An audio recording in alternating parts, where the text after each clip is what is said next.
Morning. Hello, buenos días. Buenos días. Buenos días. Welcome. Hi, good morning. Morning. Morning. Good morning. Morning. Good Hi. morning. So we are recording this just for our own purposes. So just so everyone's aware, this is being recorded, but will only be shared with those that are attending the training. We want to thank you for joining us on this Wednesday morning. It is a vibrant, big group. We got over 50 people thus far from all over the great state of Florida, plus a couple of us also calling in from New York. That's where the New York, New Jersey area, that's where Jen and I are calling in from. So we welcome you with the intention of creating a learning community across the next 3 days. We know that the Zoom world is super difficult, right? It's virtual, we're multitasking, we're working from our homes or from our offices. But know that Jen and I look forward to working with you all, and we will create processes and breakout rooms and whatnot to activate all of us in this learning process as we engage together into this material. I'm thrilled to have you here this morning. So should we begin with our introductions, Tamara? Do you want to do that? Sure, let's do it. Okay, all right. Then we're going to have a breakout room where we'll get to know all of you, and we'll have a chance to introduce ourselves to one another. So I can go first. I'm Jennifer Talley. You can call me Jen. I'm a psychologist. I'm also the assistant director at the Center for Optimal Living, which is an outpatient private practice in New York City. I specialize in working with folks that have a history of substance use issues and co-occurring trauma. I'm also really interested in integrating mind-body practices like yoga, meditation, mindfulness into my clinical work. And so you'll get a chance to learn about how we do that at the center using integrative harm reduction psychotherapy as the model. And good morning, everybody. My name is Tamara Oyola Santiago. My pronouns are she, her, hers, in Spanish, ella. I am a public health educator and harm reductionist. Home is Puerto Rico and the Bronx, New York City. And so I come to you today as a trainer with the Center for Optimal Living, but know that I was where you all are. Like I was a student in the program and learning about harm reduction psychotherapy and how to integrate this work into the public health field.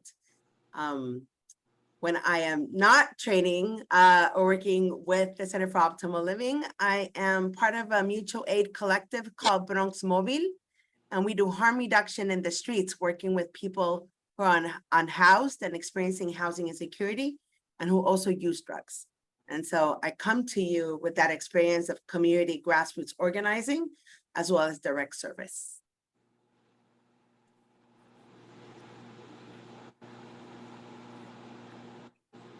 So yeah, let's share this screen and we'll. okay. Let me do that 1 second. Okay. Oh, you can see it?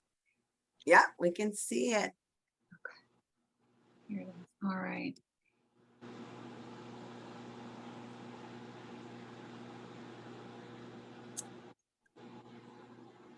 Okay.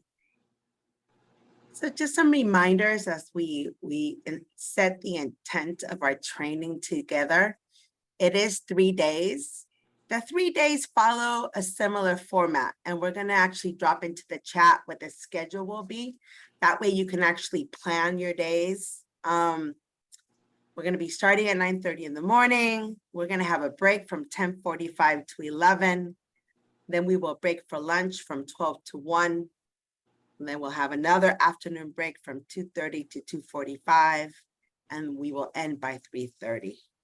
So in order to attain the certificate of completion, attendance is necessary for all 3 days. In the calendar invite that was shared with you all by Shanta, there's a sign-in sheet. So that's how we kind of keep track of attendance. We ask you to complete the sign-in sheet, which Jen just dropped into the chat as well.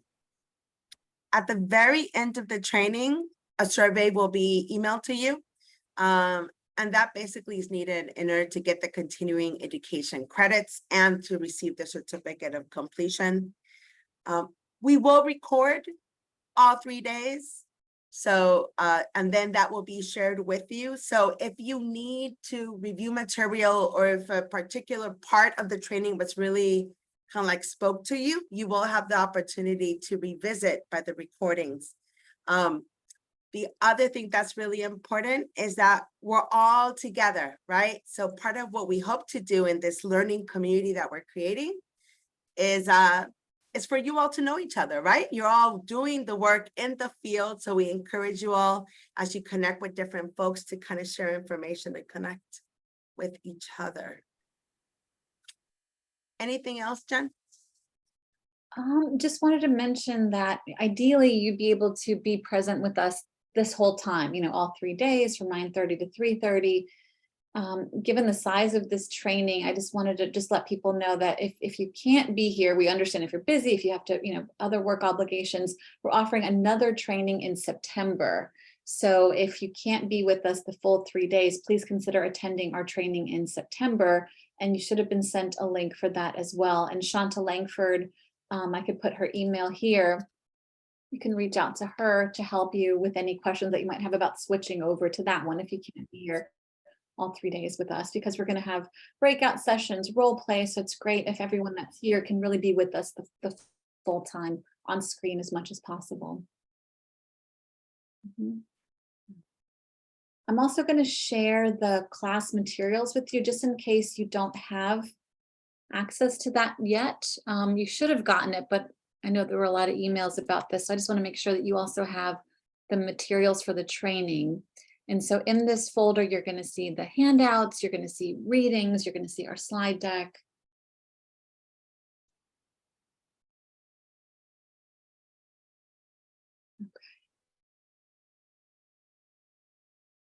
All right. So the training process, right? Our intent is to create what I call the learning community. And part of creating the learning community is to create a safe space. I'll be honest, I tend to not use safe space because I cannot guarantee anyone's safety. I prefer to use the term safer or a brave space where we are able to come as we are, but also engage deeply with each other and with the content. And part of the learning process is to actually be a little bit vulnerable with each other. What am I learning?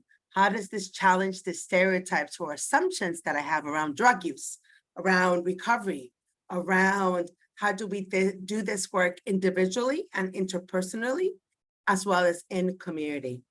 So we're going to strive to create a safer, brave space where we're going to be able, hopefully, to come as we are, with all the questions and all of the concerns, but also with the curiosity of what does it mean to do harm reduction in the field and in our respective home organizations. The next bullet within the training process is an acknowledgement that we are all experts, that all of us come together with lived experience, with professional knowledge, and the kind of curiosity of how it is that we're going to activate harm reduction. And one of the community agreements that I utilize in my work is that each of us knows a little bit, but together we know a whole lot. So we value and invite you to please share your expertise. We believe you are experts in your own life, in your own fields, and together we're going to learn from each other. Jen, could we hit the training process with the bullets? Thank you. There we go. All right. And again, part of that curiosity is to ask questions of each other. We're going to actively be using the chat, and I can see already that we're using the chat to introduce each other, to welcome each other into this space. As questions arise, please drop them into the chat. And Jen and I, during the breaks, will be looking through those chats and then be able to hopefully then address any questions or concerns that were brought up that we hadn't been able to do thus far. Right, and just to clarify, because I think some people just came in, I just want to clarify, the link to the sign-in sheet has been shared, so all you need to do is just click on the link in the chat, and then I'm going to repost the link. So there's the sign-in sheet here, so you have that in the chat, and then I'm also going to repost the link to the training materials, because it's difficult if we have to, I can ask Shanta to email everybody again when we have a break, but I just put the training materials here in the chat again, so everyone has access to it. Thank you, Jen. Mhm. Right. The next element within the training process is, I've said it before, but I'll emphasize it. This is a collaborative, creative process, and we are going to be learning from each other.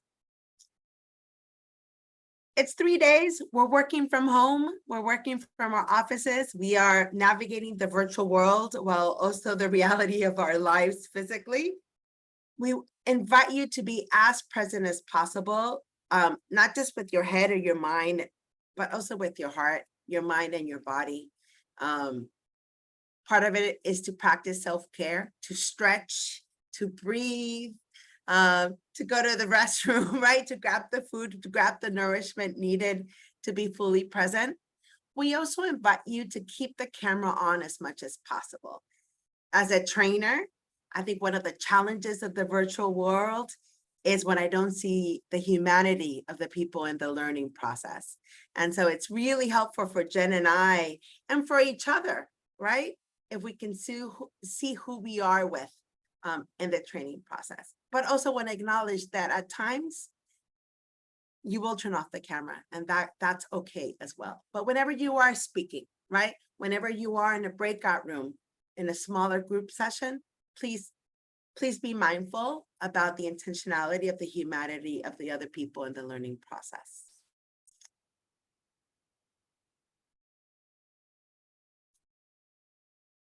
We want to be able to kind of keep focused because it is 3 days of a lot of materials.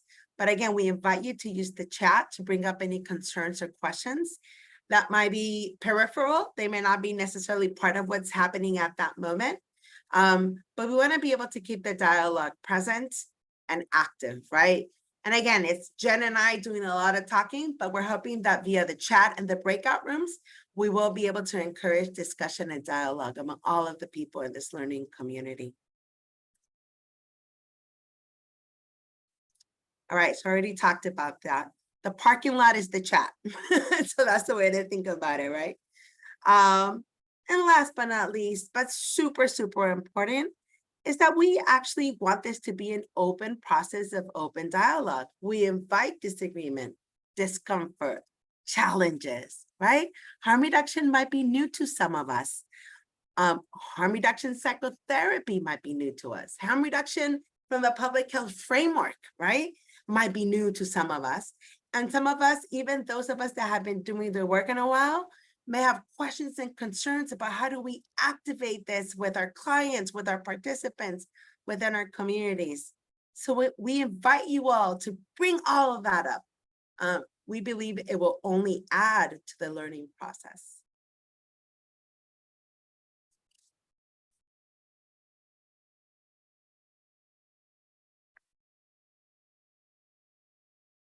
All right, so, there is some intentionality in terms of the training. The first one is that we're going to go deep into what is harm reduction as both a philosophy, a movement, and public health tools. So that's one of the training intentions. The next one is that we are going to explore the challenges, the hard parts of the harm reduction work.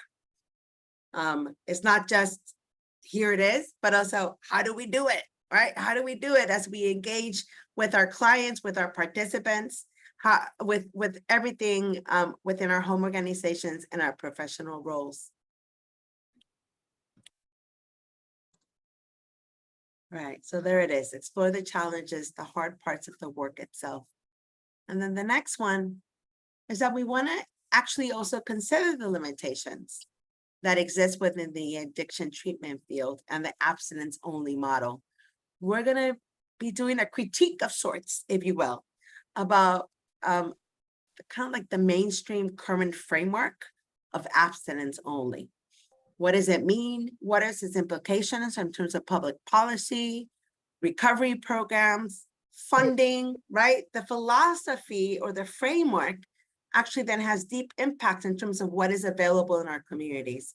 So we're going to be talking about the challenges and then considering what are the alternatives.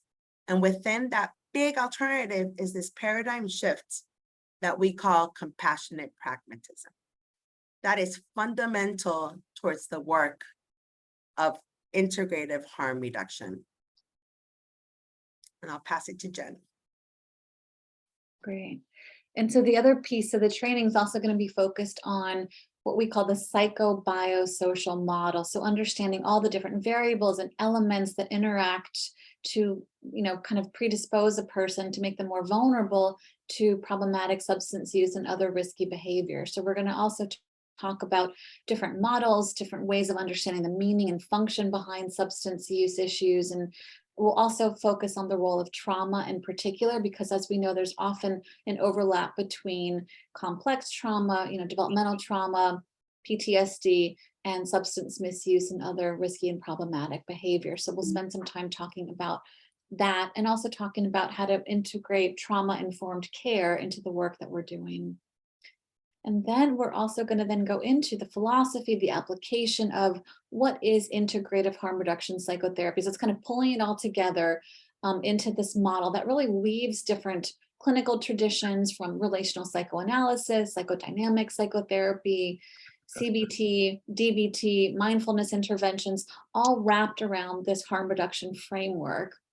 And the model also has 7 therapeutic tasks. So today, we're going to focus more on kind of theory, overview, the big picture, the critique of the current model, as Tamara said.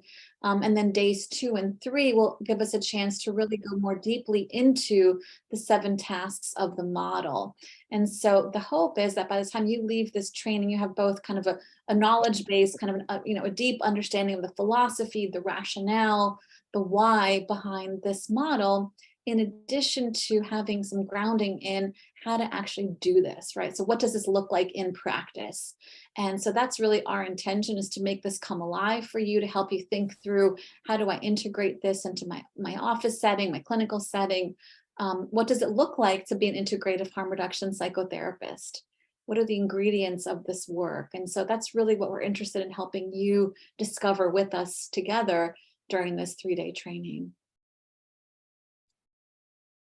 And so that's what I was saying here. So you'll learn very specific techniques and strategies. We'll talk about what we call urge surfing, unwrapping the urge. We'll talk about working with ambivalence, creating an optimal use plan. So embedded within each of the 7 tasks are very specific techniques and strategies that will then get a chance to role play, help you have a chance to experiment and play around with these different models and strategies. All right. So our journeys, we've got ahead of ourselves. So we already did this piece. Should we keep going? Yeah, we're going to have an opportunity to actually introduce ourselves when we do the breakout rooms as well. So yeah, we can keep going. Okay. Yeah. All right. So this is what we're going to do is we actually want to get to know you all. But as of right now, there are about 72 people in the group in the training, as well as Jen and I. So what we want to do is actually, we're going to break out into 2 breakout rooms. About half will go with Jen, and then I will be in the other room. And this is an opportunity to kind of get to know each other a little bit better. We have 3 reflection questions that we want to consider. One, well, even beyond the reflection questions, who are you? Where are you located in Florida? What do you do, right? So a little bit about whatever you want to share with the group in terms of the work that you do. What brings you here? Why are you here in this training? What would you like to get from the training? Right? What are some of the intentionality and goals of your time with us? And then last but not least, what are some of the challenges that you're facing right now in your work? Now, we know it's a lot of questions. You can pick and choose. We just want to acknowledge you may not be ready to share all of that because we're getting to know each other. But but this is an opportunity to get to know each other within this learning community. And Jen, what do you think about, I'm thinking about 35 people per room, so about half an hour, yeah? Maybe 20 minutes, if we could try to Okay. get it down to, because I think, because then that'll put us, let's see, 10:30 is the first break. We'll see. Yeah, or 10:45. Let's see if we can do it by like 10:15. Is that reasonable? Let's try. Okay, we'll give that a shot. Okay. Let's try, and we'll see, we'll take it from there. Okay, sounds good. I'm gonna stop the share. Okay. Do you want me to do the breakout rooms? I'm creating them right Okay. now. Thank you. So I'm gonna hit pause on the recording. Actually work, I actually work for the Center for Optimal Living. I'm a harm reduction clinician, and I also work for Access Supports for Living upstate New York, and I am facilitating a substance use treatment program for under the state under Oasis licensing, and I am here as a trainee. So I am so appreciative to be a part of this process and experience, to learn from you all, as well as learn from Jen, who is my supervisor at the center, and Tamara, in reference to actually facilitating this training. So thank you. Thank you for allowing me to be a part. Uh-oh. Thank you, Izetta. So I just want to honor and name that I closed the breakout rooms, and I am unsure, Jen, if we were able to get through all the people in your breakout room. So I want to apologize for anyone who potentially got cut off. No, we were actually at a breaking point, so it was perfect. Thank you. All right. You did it. Anyone else missing from my group? I apologize. I said that happened. Anyone else? Mhm. Okay. I will resend the link to the sign-in sheet. I'm seeing the comment here about that. I did a appreciation in my small breakout rooms, but I also want to appreciate the other breakout room, because the amazing energy, experience, lives, work that we are all doing to uplift the health and wellness of people in Florida, in our respective communities, is beautiful. And I just want to appreciate you all for the day-to-day work, for the uplifting, empowerment, and healing. So thank you.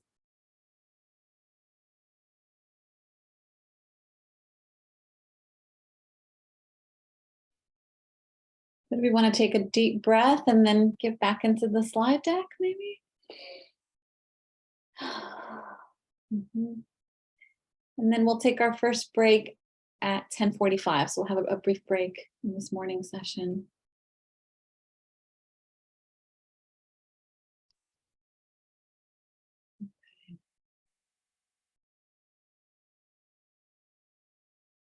All right. So one of the things that we wanted to hear from you all about is what is happening in your areas, in your agencies. What are you noticing in your communities?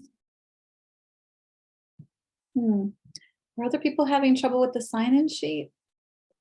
I'll check on that, Okay. Jen, if you want to continue presenting. Let me just do it. Okay. Okay, thanks. So just because of time, I wonder if folks could just add to the checks. I heard some of this during our check-in in my breakout room. What are some of the themes and statistics that you're finding in your community? So my assumption is, unfortunately, overdose rates are probably climbing, substance use rates are increasing. Somebody mentioned that there have been more issues with helping clients grapple with challenges with using medical marijuana, for instance. So what are the themes? Like, what are the drugs of choice that you're noticing among your clients? What are some of the challenges? What are the themes that you're finding in your communities?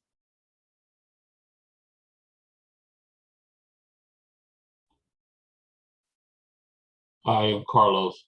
Mhm. Well, I work with medication-assisted treatment, and our clients are diagnosed with opioid use disorder, Mhm. and of course, but fentanyl is the killer. And every drug is potentially laced with fentanyl, from marijuana, to heroin, and even people have pill presses for what's supposed to be oxycodone, but it's also laced with fentanyl. And that is the biggest issue that's going on now. So people intentionally and unintentionally using fentanyl. Thanks, Carlos, for sharing that. I could see people's reactions. Sounds like they can resonate with what you're saying. And I see Roberto's hand is up. Hi, Roberto. Yes, good morning again. Yes, I seen that has increased lately. The fact that I'm working on a treatment center here at New Hope Corp in Homestead, Florida, we have experienced the loss of a couple of clients that had relapsed, due to their drug abuse. I've been trying, every time that I do like the psychosocial or the rap or early meetings in the mornings. I tell the clients that,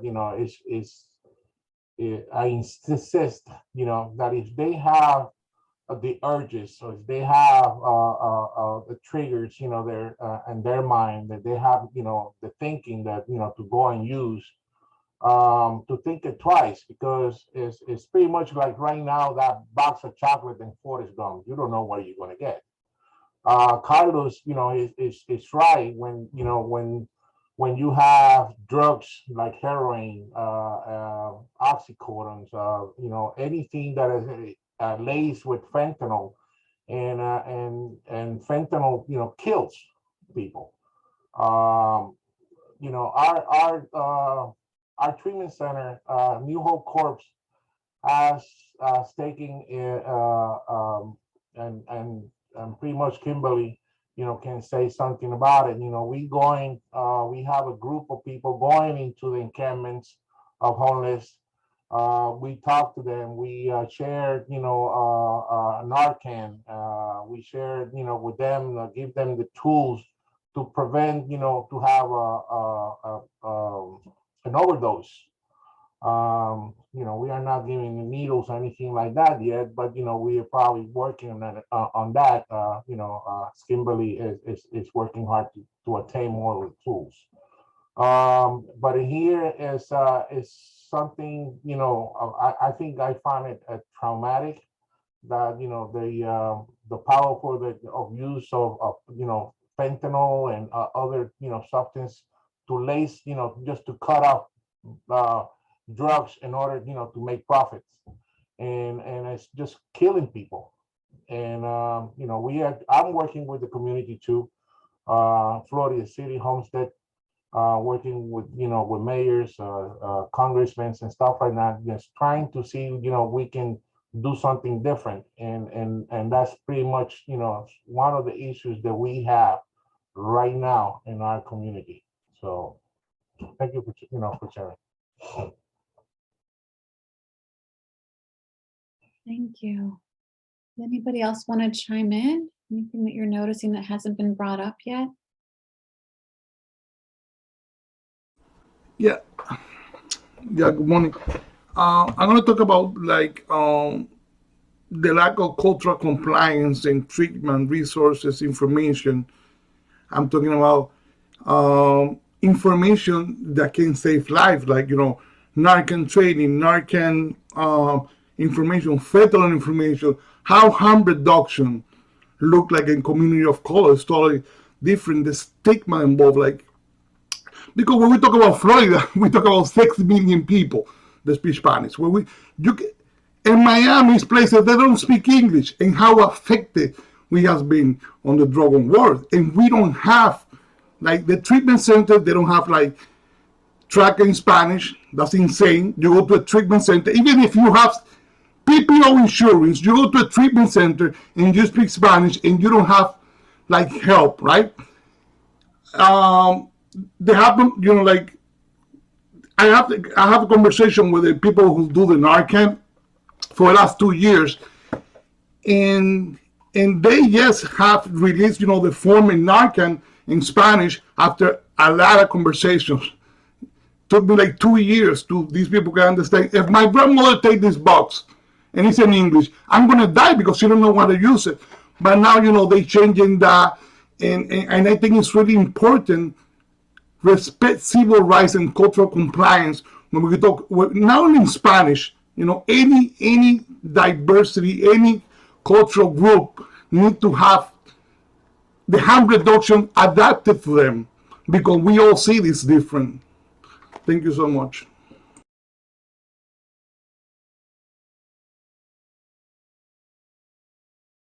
Thanks, Angelo.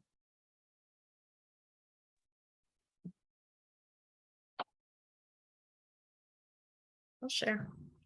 Mhm. So okay, so we're going to be vulnerable because I heard that at the beginning. So I'm going to put it out there.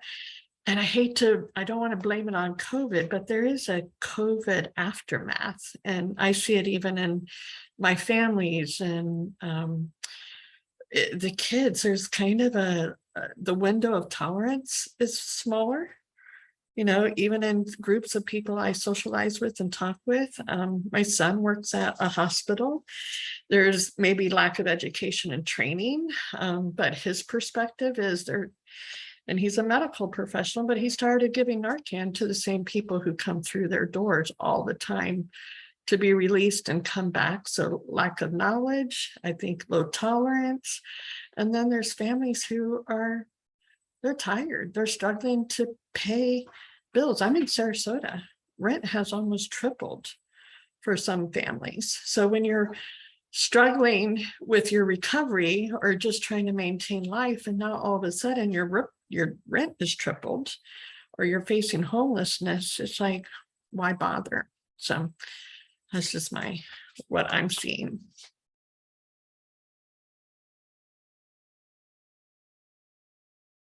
I see Ken's hand is up.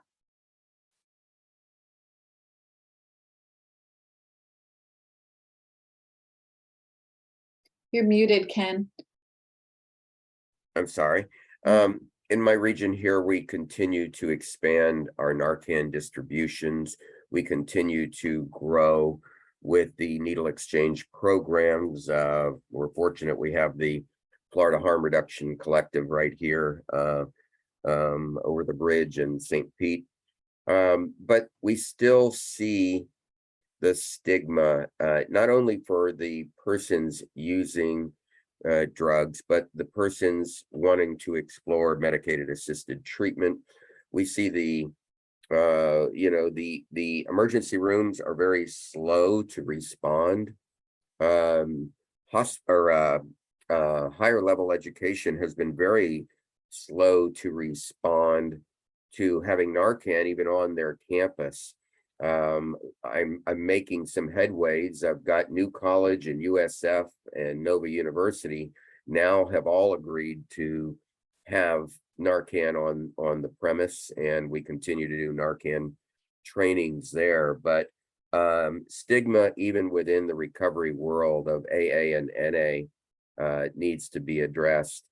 Stigma with the doctors and nurses needs to be addressed. And I think it's all will come down to education of the science of addiction and how we can learn from that and continue to make the strides in harm reduction and medicated assisted treatment. Great, thanks. So then let's hear from Deb and Jackie, and then we have to take our break. I just realized what time it is. Mm-hmm. Okay, I just have been thinking, and just somebody said about the vulnerability. So since it's on my mind, like a lot, I have to put it out there. I've been blessed to be able to do a new employee orientation program called Language and Stigma, and how much our language changes things. And harm reduction, that's what it is, changing things. And so the biggest word that has been changed is abuse needs to come out of our language. And the new language is substance use disorder. It's really hard to learn because it's still everywhere. You know, in all the places that we go for help, it's still saying substance abuse. And my title, my credible, it's substance abuse. But because I do this training and I've had the people that take it really thank me and ask me for resources to help change that, I just want to put it out there that it's not easy to remember, but it's a small thing that we can do that really is harm reduction. So that's that. Thanks, Deb. All right, Jackie. Hi, everybody. Again, I'm Jackie. So, you know, even though I'm new to now I'm finally working in the recovery as a admissions coordinator here in Miami. First, I just want to let, like, as far as treatment centers, even though Hope Center Ministries has been around since 2007, we just opened up our first major city home here in the Redlands, Miami. But it's also our first bilingual home, and I'm very happy to report that we also have our recovery materials in Spanish for those who are coming. So that's, I know, been a big thing. Let me see, maybe somebody said they can't hear me, but I don't know if you can hear me or not. Can you hear me? That's better. Oh, okay. That's better. Great. Thank you. What I have found, though, because, you know, in marketing and reaching out to the, you know, behavioral health places, the detoxes, et cetera, let them know that what we have to provide. What I did find early on was it just seemed like there was such a desperation for a lot of these hospitals that maybe didn't have detoxes, but had people coming to them who were there with substance abuse disorder and or mental health. Like they were just so desperate to find them a place to tag them to. Like it didn't even become about the care of the person. It became more of like, how do I get rid of this case file from my lap so I don't have to deal with it? And I can't tell you how discouraging that was to get that from the medical field, you know, because as somebody who's in long-term recovery, I can't help but to, you know, each person is a human being. Each person is suffering, right? I mean, they wouldn't be in this place. Like I didn't one day wake up and say, oh, I think I'm going to be a drug addict and an alcoholic today and be this way for so many years. You know, things happen, traumas happen, dysfunctional stuff happens, etc. That leads, at least for me. So the point is, like, it just was very disheartening to see that the healthcare professionals, and obviously this doesn't mean everybody, right? I'm just saying from my experience with a handful of places. How, I don't know if it's just the lack of resources being provided to the hospitals as to what's available. I just don't know how we can bridge that gap to better serve the community of people who truly are in need of something and placing them in the right place so they get it. So that's what I had to say. Thanks.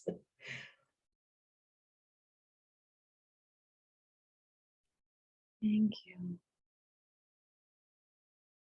Yeah, so we're hearing a lot about just despair, people feeling overwhelmed, lack of access to resources, lack of supports. And then I think about the providers on the front lines and the idea of burnout, compassion fatigue, vicarious trauma, just our own, you know, managing our own lives. I have a 1-year-old here just trying to juggle everything, you know, it's a lot, you know, and I think we're all feeling that. Yeah. So I see 2 more hands are up. So what should we do tomorrow? What are you thinking? Yeah, let's take these 2 comments and then I think we should go to break and we'll adjust the break time based on that. But I want to be able to capture Gio and Tanya's voices before we go to break. Sure. Yeah. Thank you so much. So this is Gio. So I am healthcare. So it's good for me to speak about that because I speak in 2 different opinions. I am the mother of somebody with the healthcare issues, and there's addiction also in my family. And then I worked in the emergency room for many years. So yes, the system does not support the healthcare worker. we're there to take care of the emergencies, and unfortunately, we not always do we view somebody who's not suicidal, somebody who's under the influence and not in a very acute situation. We don't view they shouldn't be there in our thinking, because we're there to save lives. Somebody who's having a heart attack, somebody who's having the stroke, now somebody who's trying to take their life, yes, that's somebody who would be in that category. But even then, it's so hard because we are very automated, and it's very difficult when the healthcare worker is just there's no feelings. You cannot be, you try not to put your feelings out there, because it's just you have to be ready for whatever's coming in the day, and it's just unfortunately it's the name of the game. It's for me, I'm no longer in the emergency room, but I've had to heal from that, because that's just very there's a lot of trauma happening there, leaving me a lot of trauma, and I had my own trauma to deal with. And a lot of people haven't dealt with their trauma. They're working in a trauma setting, and they're watching people die every day, and they haven't dealt with their own trauma. So they're human beings. So I would say that what's happening right now, like 988 separating healthcare, separating mental health and um, uh, uh, substance use disorders, separating them from the rest, is very good. And also that happening in the hospital, and yes, education and training and compassion, all these things. And it's just a lot of lack of knowledge, because I judge, I'm not compassionate. And a lot of people judge what they don't know. And so there's so much education to be spread around. There's so much compassion. There's openness, because of the stigma. I would never tell anybody before that I had these issues in my family. My mom is a drug addict. I would never say that for years. But now I do. Now I talk about that. And my son has a mental health disorder. I talk about that. Can we lower it? Can we have those conversations? Can we lose the stigma? Can we be able to be open and not be a threat to my job that I speak about those things, and things like that. So thank you for allowing me to share.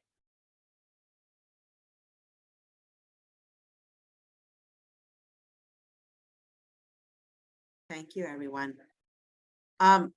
So we're gonna go ahead and take a break. It is. Oh wait, Tamara, I'm sorry. Tanya was about to speak. Oh, sorry, I forgot about. Sorry, Tanya. I just kind of rolled. My apologies. It's on you. It's okay. It's okay. It's okay. The only thing I wanted to say is the burnout rate, it's real, and the lack of compassion that results from that is very real. And I'm an advanced level RAP facilitator. As a matter of fact, next week I'm going for my refresher again. I conducted an intro to RAP for clinicians at Camilla's house. I'm in Miami, by the way. And it was extremely beneficial for them, because the model is you take care of yourself, you're able to take care of others. If you don't take care of yourself, you're not going to be able to take care of others. The education is extremely important, but helping individuals learn to take care of themselves first, stabilize first, address the burnout. It takes time.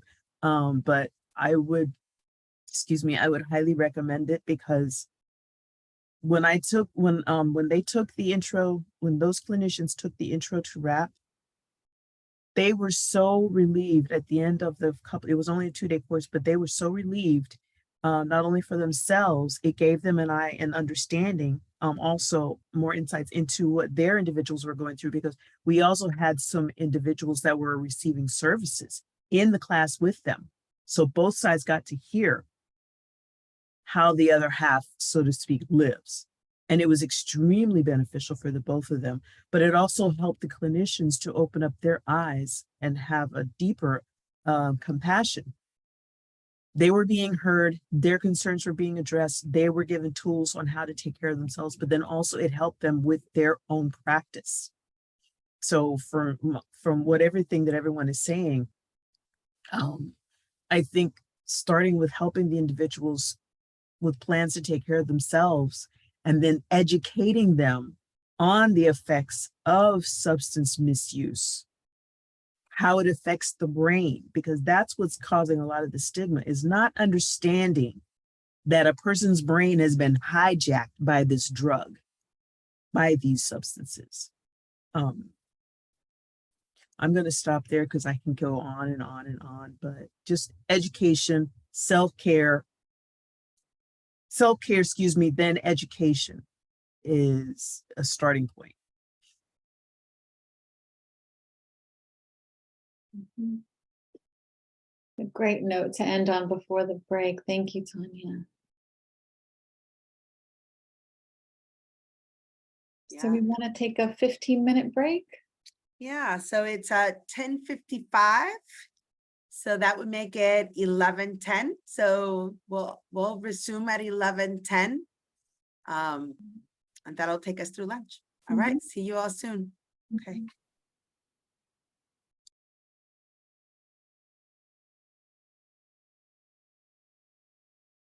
Welcome back, everyone. I got to sit outside for about 2 minutes with my dog, so that was nice. Made a little coffee.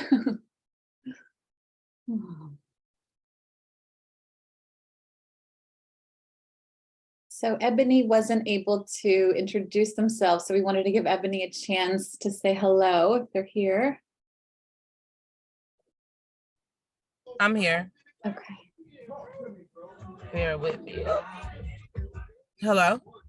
Yes. Hi. Hold on. I'm sorry. We up here still at the jail, the video visitation. I just sat in the car. I was talking to a couple of coworkers. Bear with me. Okay, my name is Ebony, you guys. I'm a peer support specialist with Shameless Change. We deal with job placement, housing assistance. All of our participants start off as being incarcerated individuals. So 10 times out of 1, we have to go down to Main Jail, Paul Ryan, Joseph Conti. I missed any? North Broward 11, North Broward 12. Missing? No, that's it, right? Yeah. So we help them basically with their reentry and their recovery capital, more like transitioning, because while they incarcerated, it's very what we can do for them is very limited, other than offer, support, keeping out support hours.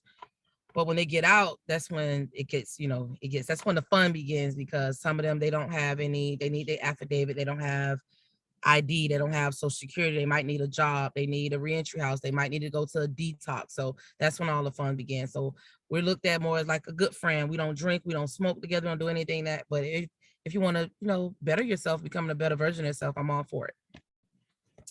So that's a bit about me. Thank you, Ebony.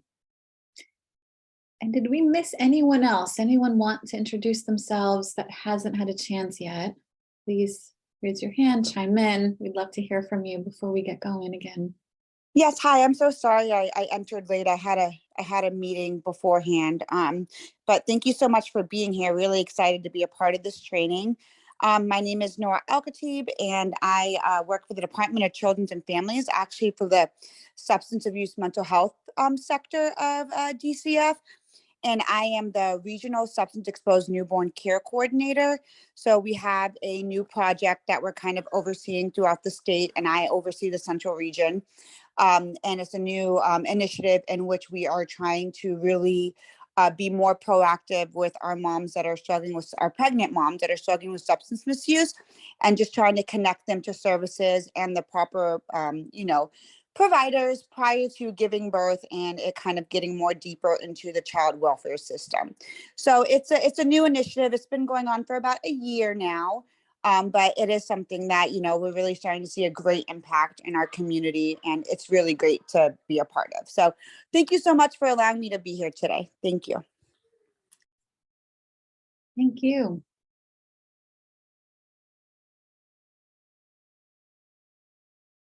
Did we miss anyone else?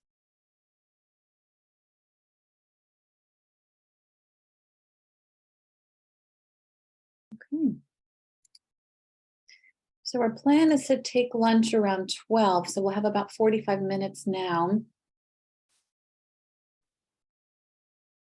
I'm just reopening the slide deck. Okay, too many windows open. Okay. All right. So we're kind of setting the stage to just help us kind of think through what is happening in the field, like what's the kind of the current status, where do things stand now?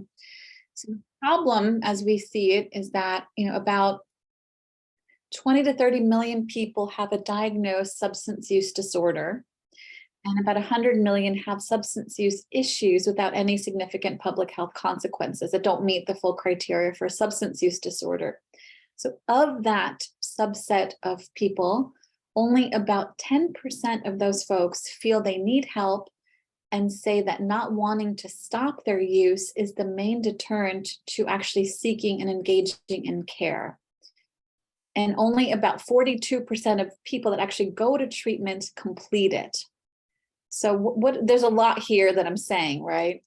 So what we're finding is that, the rates of substance use continue to go up and up. Overdose continues to go up and up. About 100,000 people died of unintentional poisoning, and about 100,000 died from alcohol use in the last year in the US. We know that the pandemic rates have dramatically increased substance use. And so this dominant narrative of disease, stigma, criminalization are ineffective and contribute to the problem, right? And so one of the main deterrents, as I mentioned before, is this abstinence only, treatment ethos that exists, right? So the threshold to engage in care is pretty high. So a person has to be willing to work towards abstinence in order to kind of enter into the treatment spaces that currently exist for them, right? So a lot of treatment centers don't welcome folks that have harm reduction, moderation, reduced use, controlled use as their goal, unfortunately. And so what we're going to advocate for, obviously, with this training is the need to have a broader, wider reach that includes harm reduction as the mindset, as the available treatment option for folks seeking treatment. And so under the umbrella of harm reduction is abstinence. I think that's one of the main misconceptions, or one of the many misconceptions of harm reduction, is that abstinence isn't a part of harm reduction. Absolutely is. It's just that we don't lead with that as the necessary ingredient to walk in the door to one of our treatment centers, right? And so there's still a lot of, I think, misconceptions about what we think about, a substance use issue is, right? And so there's still this narrative about a person having a disease. And so the only, treatment for having a disease is lifelong permanent abstinence. And a lot of folks aren't quite ready to commit to that goal at the onset of recognizing that there might be a problem, right? And we also have to deal with the conditions of use and the circumstances around a person's life. We have to treat the whole person and not just see them as drug user, as addict in quotes, right? And so we have to broaden how we even think about this issue of substance misuse. I think of it as a symptom. I think about the substance use problem, the issues surrounding the substance using behavior as a symptom of something greater, as a symptom of depression, despair, grief, loss, being part of a marginalized, stigmatized member of a group, right? And so how do we think about treating the whole person rather than just trying to eradicate the substance use issue, right? We can't just get rid of the substance use without treating the whole person in their complexity, right? In their whole self. Thank you. Tamara, do you want to chime in? Yeah, I would just say that for me, the systems approach is really important. Drug use doesn't occur in a vacuum. It occurs within a society, within communities that are impacted by multiple legacies of slavery, of white supremacy, of the war on drugs, right? On mass incarceration, on migration, poverty. Yeah, and so many of us do the interpersonal, right? We're doing the harm reduction interpersonal, but that systems lens can offer us a perspective of what are the myriad of solutions where action needs to take place. And so for me, the scientific revolution is acknowledging that a systems approach is also necessary. And so that multiplicity of action in the personal psychological framework, but also in the sociological and historical and political, is part of the harm reduction family. Thank you. Well put. All right, so we've mentioned this, but I think the stigma piece is one that we can't underestimate, just that the harm of the impact of stigma.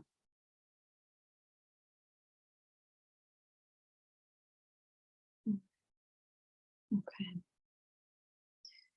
And so this is really what our hope is. This is kind of our aspiration here. This is our intention for why we do everything that we do, to be perfectly honest. Our hope is to train people across the country in this model so that this becomes the dominant model that replaces this abstinence-only disease model. And so what we want to do is we want to rehumanize the narrative of how we understand problematic substance using. We want to really think through the multiple variables, the psychological, the biological, and the social variables that impact a person's substance using behaviors. And again, think about the complexity, the whole person that's embedded in a context, right? And the reality of their day-to-day lives has to be understood, I think, at the onset before we can even begin to think about treatment. We want to understand the whole person. Assessment is critical, and we'll talk about that as one of our tasks. We also want to think about, a person's dignity, their right to continue to put whatever they want to put in their bodies. It's not up to me to say or decide for them. But so often a part of the substance use treatment paradigm is a more authoritarian, prescriptive model that I think can be very punitive, and people get kicked out of treatment for displaying the symptoms of why they're in treatment, which is just maddening to me, right? You're coming into treatment because you have a substance using issue, but then you're kicked out because you continue to use. It's just, it doesn't make sense. It just doesn't add up. And so we have to really kind of think about what we're doing here and think about what's working, what's not working, and how do we want to engage a broader group of people to really look at what's going on, and then collaboratively, in a very respectful way, work alongside them to promote positive change, whatever that means for them, right? Whatever goals they might be willing and motivated to work on. And that might not be abstinence, that might not be any kind of reduction in their use, but it could be looking at safer use practices, beginning to monitor urges and cravings, beginning to look at a lifestyle balance, broadening social networks, engaging in better just self-care, physical care, medical care. And so we really want to think about kind of broadening the continuum of care so that, our education system changes. Because if you think about your own training, did you have courses in working with substance use issues? I had one course in my doctorate program in psychology on addiction. And I know many people that have doctorates or other, just regular, degrees in social work or mental health counseling, they've had no classes in treating substance use issues. So that's kind of the starting point, is how do we train and educate people to think about this complex issue? But then we also have to think about how medical providers are trained, how they might engage with folks that might disclose use, the resources available to them. So just think about like all the many layers and systems that a person interacts with, and opportunities to help them look at their issues, look at the substances they might be using, and then think through how they might want to make positive changes. Those different entry points to helping a person make positive change. And then obviously, I think I would hope that we all agree here that we'd want to move towards treatment rather than incarceration, to see substance use as a mental health issue, not as a criminal justice issue that should be punished, penalized, criminalized, right? And to move towards decriminalization and to potentially regulated legalization of substances, as some other countries have done. For instance, there's prescribed heroin in England. Looking at the use of supervised consumption spaces where we can help people use in ways that are going to be less life-threatening to them, right? So to kind of working alongside the active drug users based on what they're motivated and willing to do.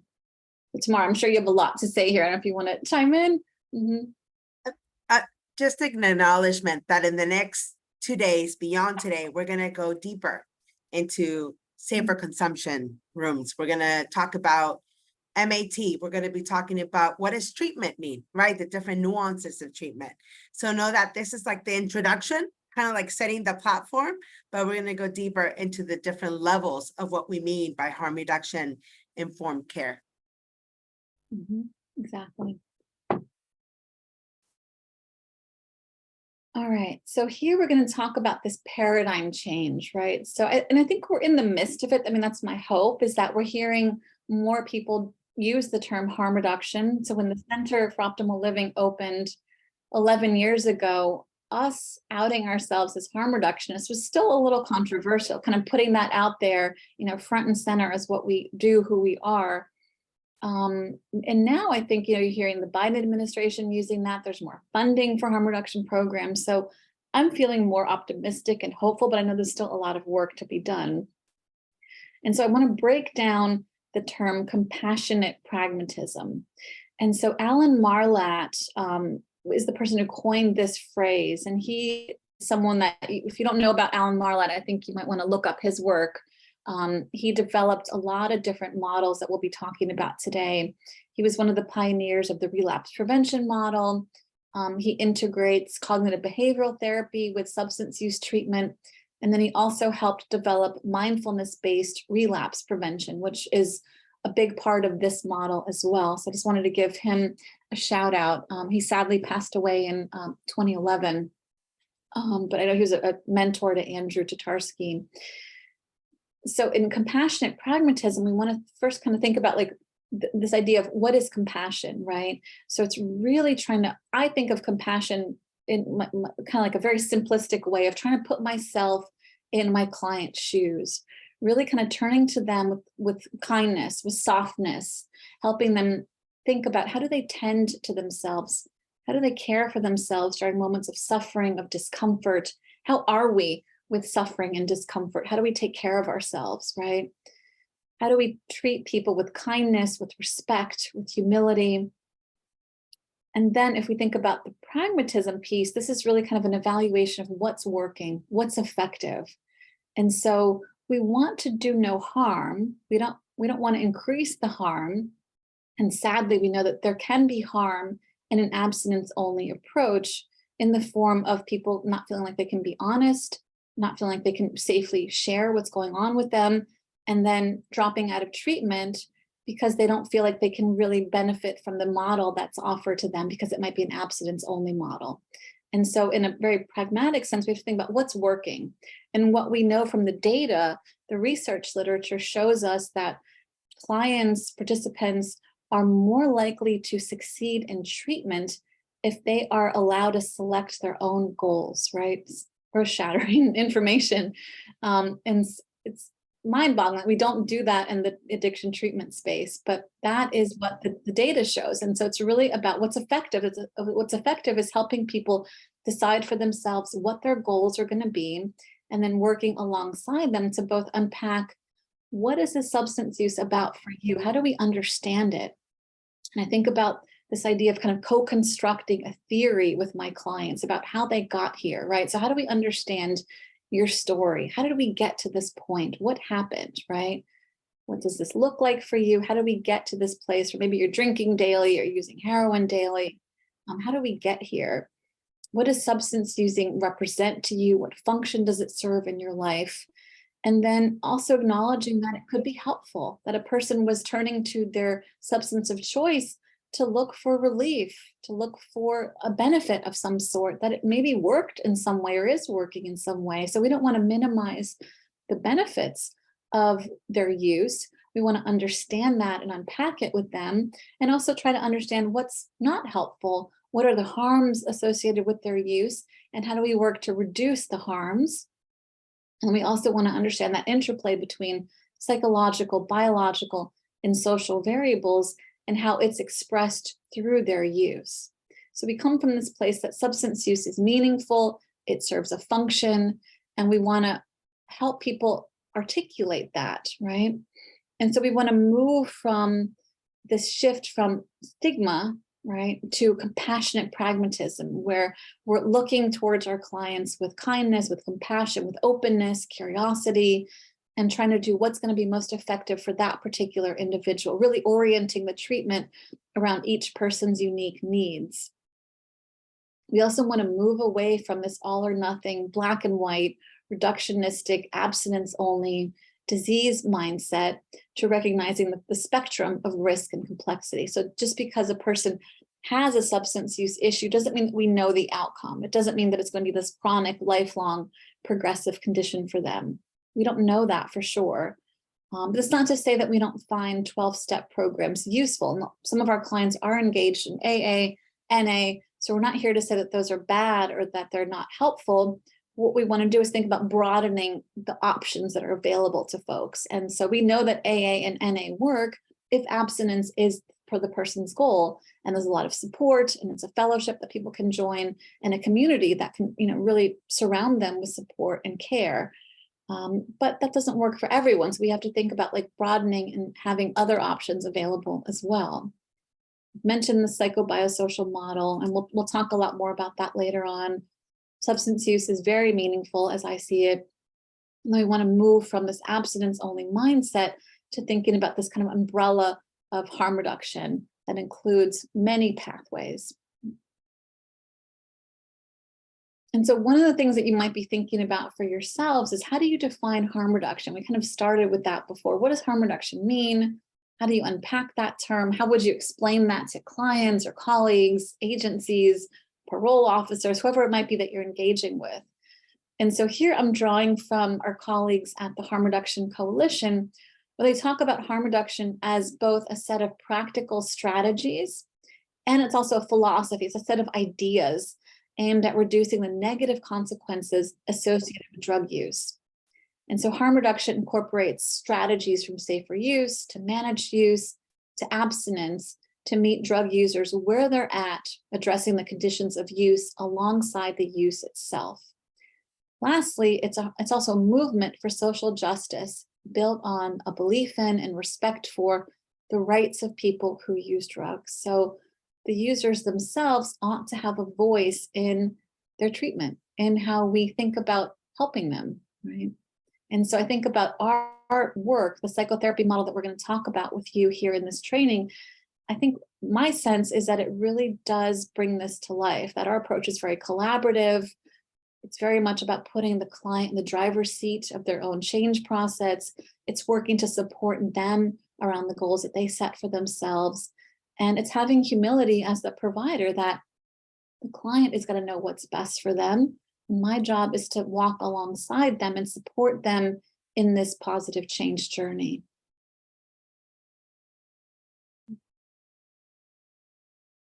Okay, so here's what we have, and these are kind of summarizing what we've already been saying. And so the last point here is about this attitude. So this harm reduction attitude of, kind of come as you are. I want to help support you wherever you're at. Any positive change is embraced and applauded.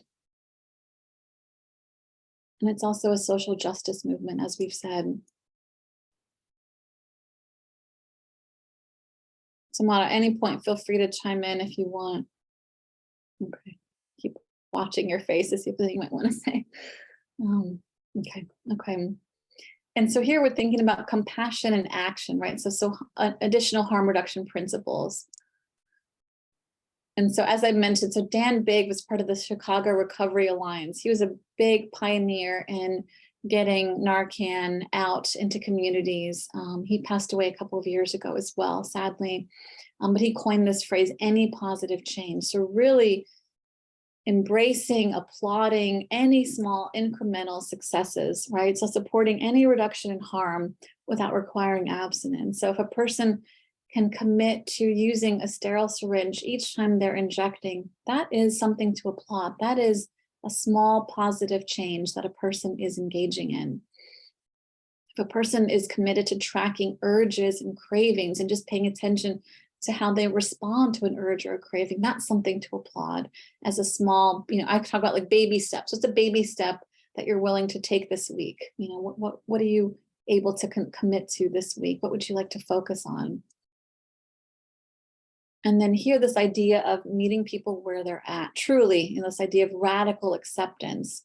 And so it makes me think of the work of Carl Hart as well, where we just radically accept that we're in a society where people are going to continue to use drugs. They do use drugs. And we have to, as providers, challenge ourselves to really work with them where they're at, where they're ready to begin their positive change journeys.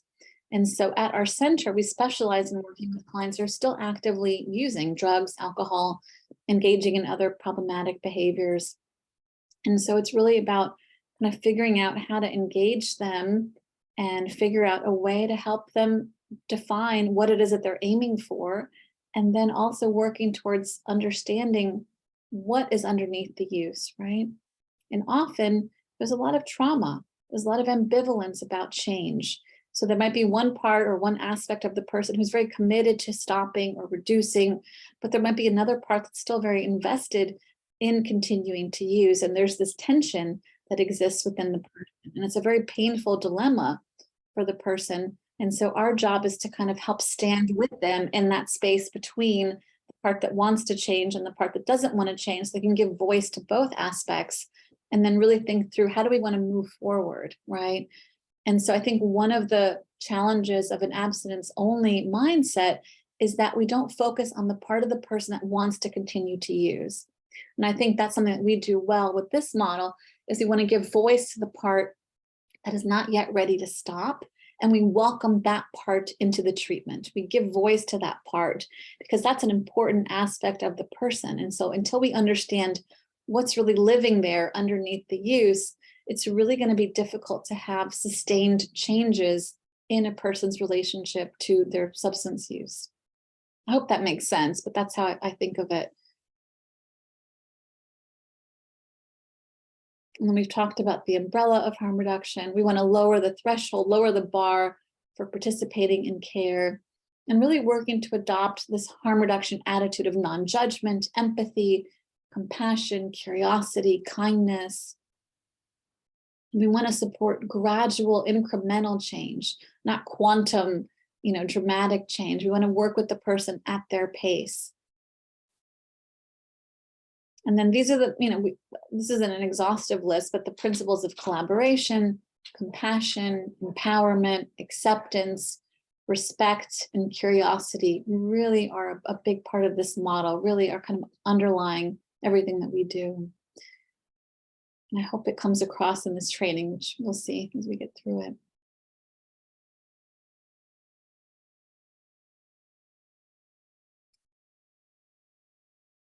All right. So in many ways, what Jen has presented us with are the fundamentals, if you will, right? The medullary, the spine on which we're going to build upon the different types of harm reductions, concepts, theories, but you all got the foundations, the pillars, if you will. The next set of slides very specifically describe public health harm reduction.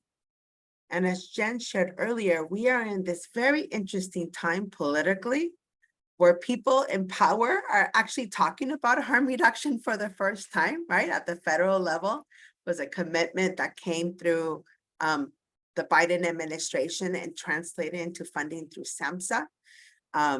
In New York State, where I'm located, the governor, for the first time, Governor Hochul, actually decriminalized syringes. So that is now part of New York State. So in some ways, there's a movement towards embracing harm reduction. But I want to be very clear that I think that there is a tension in terms of what is being embraced and promoted in some ways is public health harm reduction.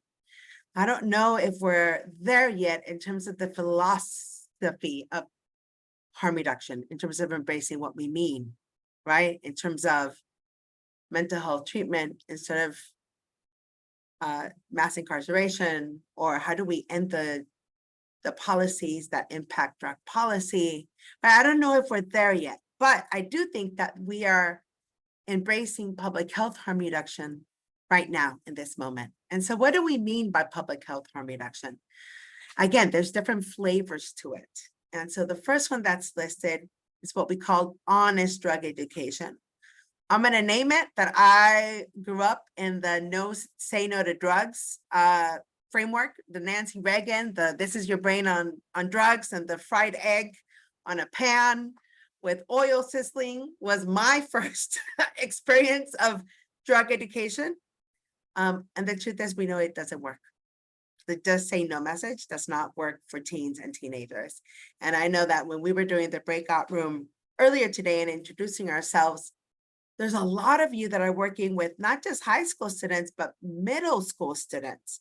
And so how do we have these conversations around drug use, impact on brain, the developing teenage brain? And like, how do we have these conversations? And so the Safety First program from the Drug Policy Alliance, I'm going to drop it into the chat so that you can actually access it, is around how do we have conversations with young folks. All right, so that's a model of what it could look like to have honest drug education with teenagers. All right. The second type of public health harm reduction that we have listed is what we call medication assisted treatment, or MAT.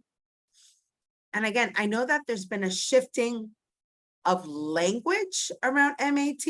I just want to name it.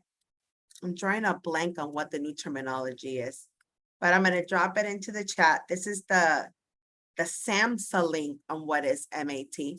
But when we talk about MAT, we're talking about methadone, buprenorphine, and prescription heroin and morphine, which again, are not really accepted in the USA, but globally in the international perspective, that last bullet is embraced in different ways, right? And so these are medications that really assess folks who use drugs who have identified what they call with a substance use disorder, very specifically towards opioids, right? And so what does it look like to manage and moderate use with the assistance, with a MAT treatment, right? And so that's the model of what we call public health harm reduction, acknowledging that state by state MAT access may look very different, right? So that's part of the challenges of the work that we do, is to acknowledge what exists in Florida. How, you know, for your participants, how do they access treatment if they were to get MAT, right? Is it available? Is induction available through a telemedicine, right? Is methadone, I know in the pandemic in New York, methadone became something with home delivery services, right? So I just want to name that there's different nuances in terms of how MAT is delivered. The third type of public health harm reduction that listed is the syringe service provision, also known as syringe exchange programs. And again, because of the drug policy at the federal level, it's going to look very different in a state by state. And so what does that look like in Florida? What does that look by county or by city? Might be very different from what's present in Idaho or California or New York. But syringe service providers are at the front line. I always say they're at the trenches of being able to basically provide a new syringe for each shot. And so that helps with decreasing of HIV transmission, Hep C, and it's also an entry point towards case management and towards having that harm reduction psychotherapy that is really important in terms of figuring out, how do I moderate use? How do I identify what my goals are? And what is the ultimate goal towards that? Any little big change, any little positive change, right? Kind of like naming what Dan Biggs talked about with the Chicago Recovery Alliance. Overdose prevention sites. New York City has the first 2 in the nation. I'm actually, I just want to name it that I am on the board of On Point, which manages both of those sites. And so I know that these are controversial, but the data exists that they in fact do not condone or promote drug use, but they serve as access points for services that helps prevent both morbidity and mortality. So that's another element, right? That's another tool within the public health harm reduction framework. And I'm more than happy to share, as time allows, further on other days, my experiences with the OPCs, with overdose prevention centers. So Valerie, overdose prevention sites are also what they call supervised consumption rooms. Essentially, these are spaces where a person can go in and actually consume the substance on site. And there's medical supervision and there's support and there's a drop-in space. So it's very unique because it's actually against federal policy, right? Like it's literally a space where you can go in with your drug and use it on site with wraparound services around it. How do you get people to trust it? Yeah, that's a really good question, Carlos. The leadership of On Point, which manages the 2 overdose prevention centers in New York City, really worked closely both at the state and city departments of health to get permission, because this is against federal policy.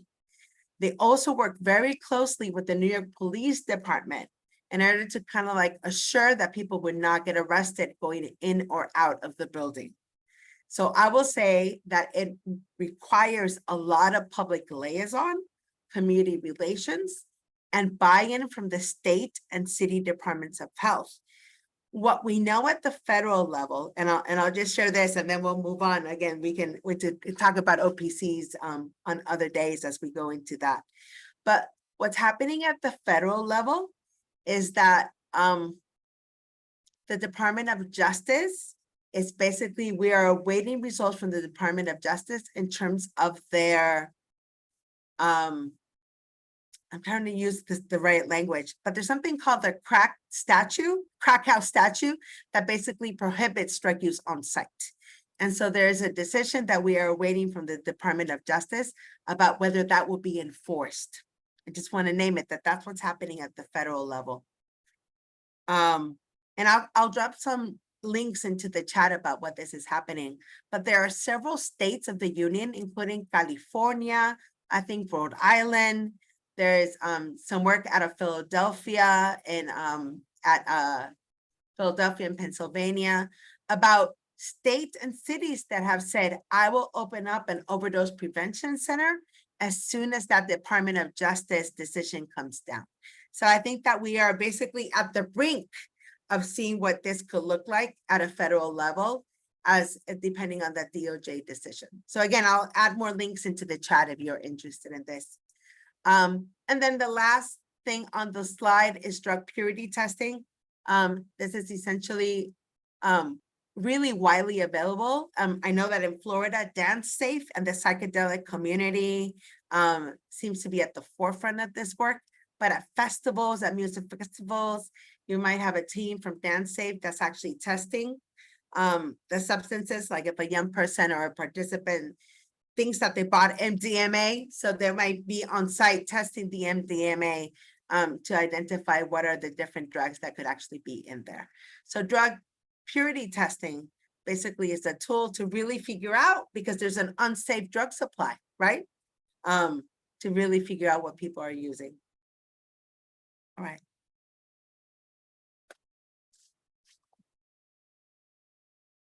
So we're getting into the nitty-gritty of actually what the training is about, right? So really the proposal or the fundamental of the work that we're doing together during these 3 days is what we call integrative harm reduction psychotherapy, IHRP.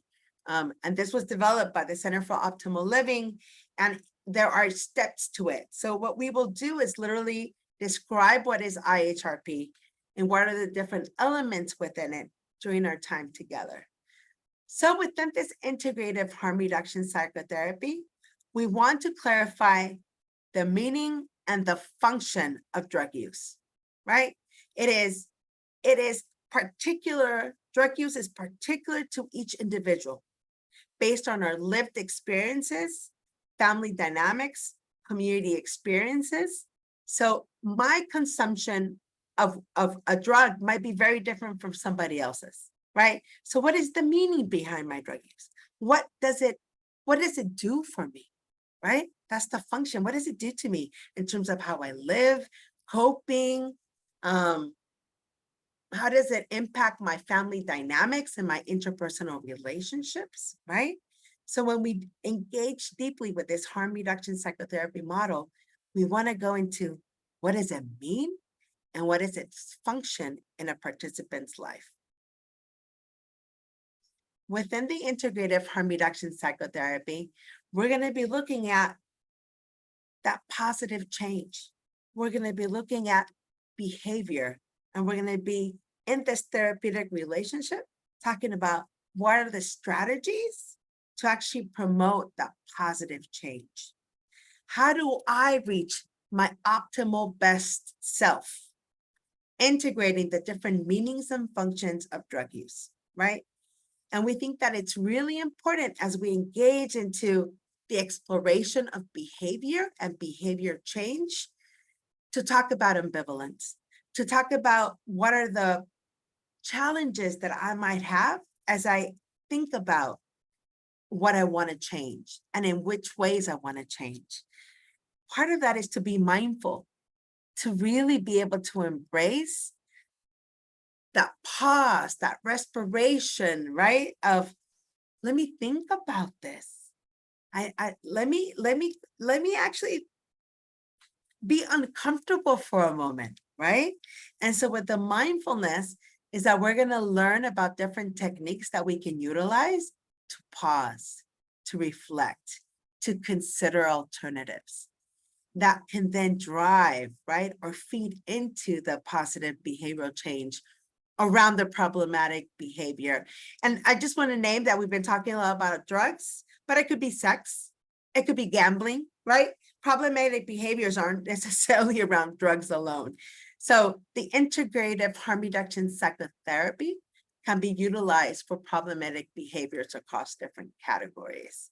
It's just that our default tends to be drug use, but it could be around a lot of different things. And kind of like the quilt that embraces this, right? The blanket, if you will, that embraces all of this, these nuances, these dialogues, these explorations are what we call the harm reduction frame, right?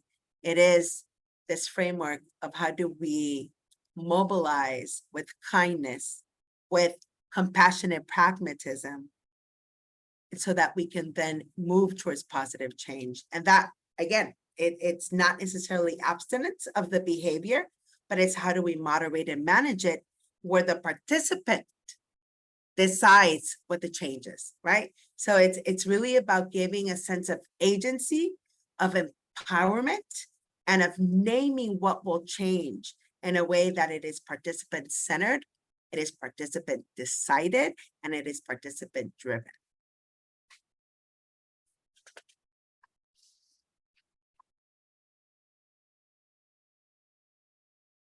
Okay.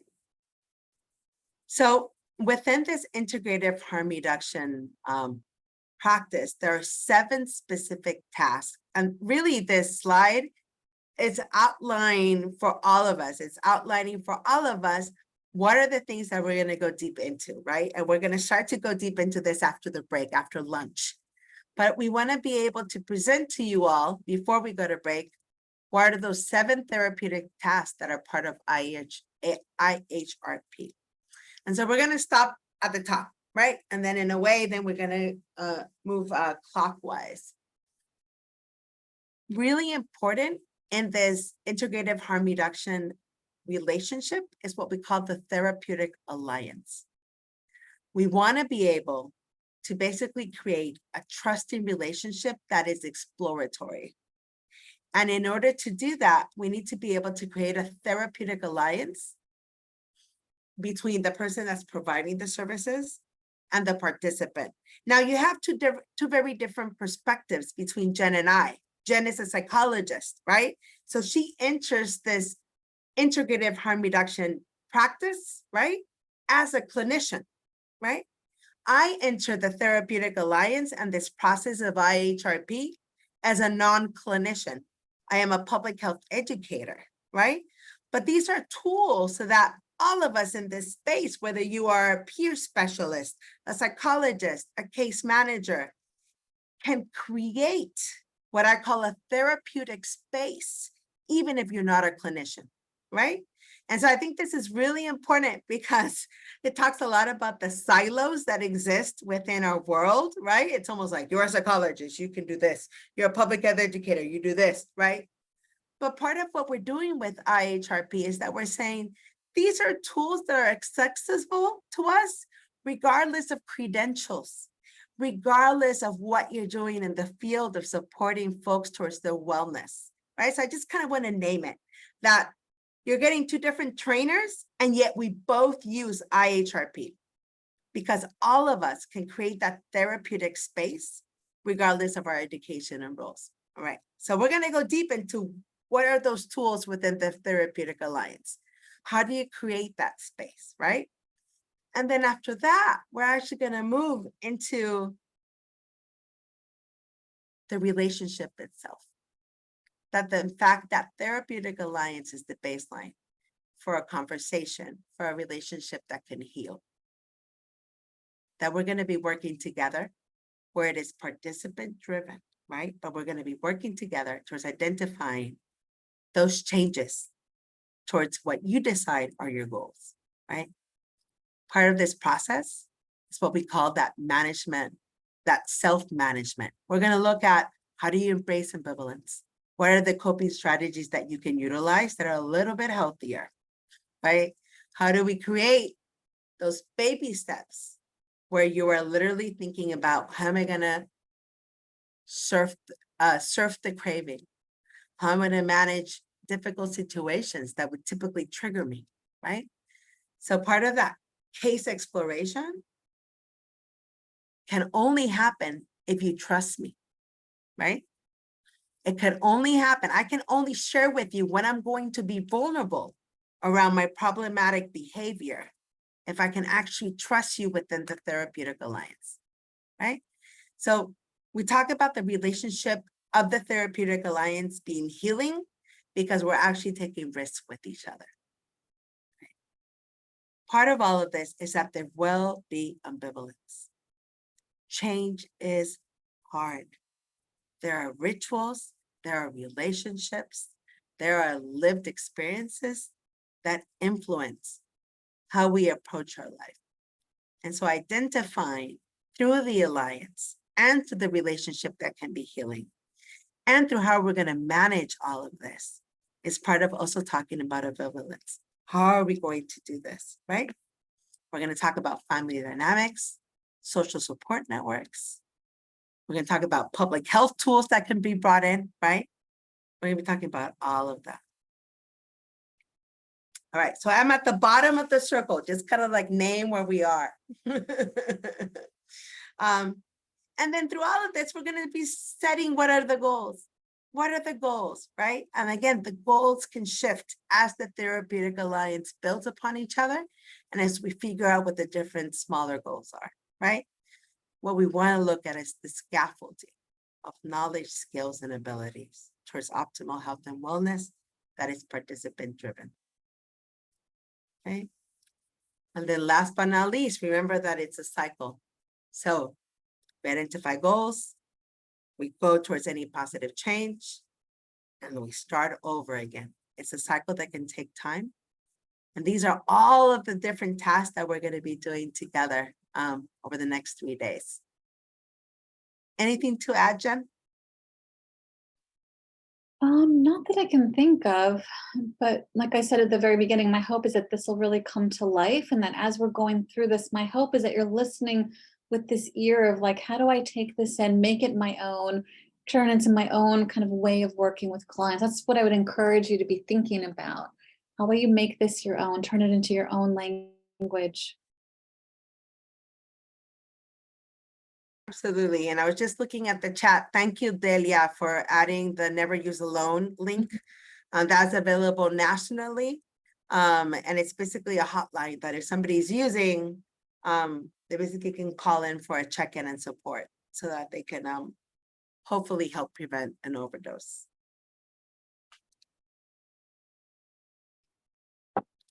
Before we go to break, are there any questions or anything that people want to ask or comment upon before we go to lunch?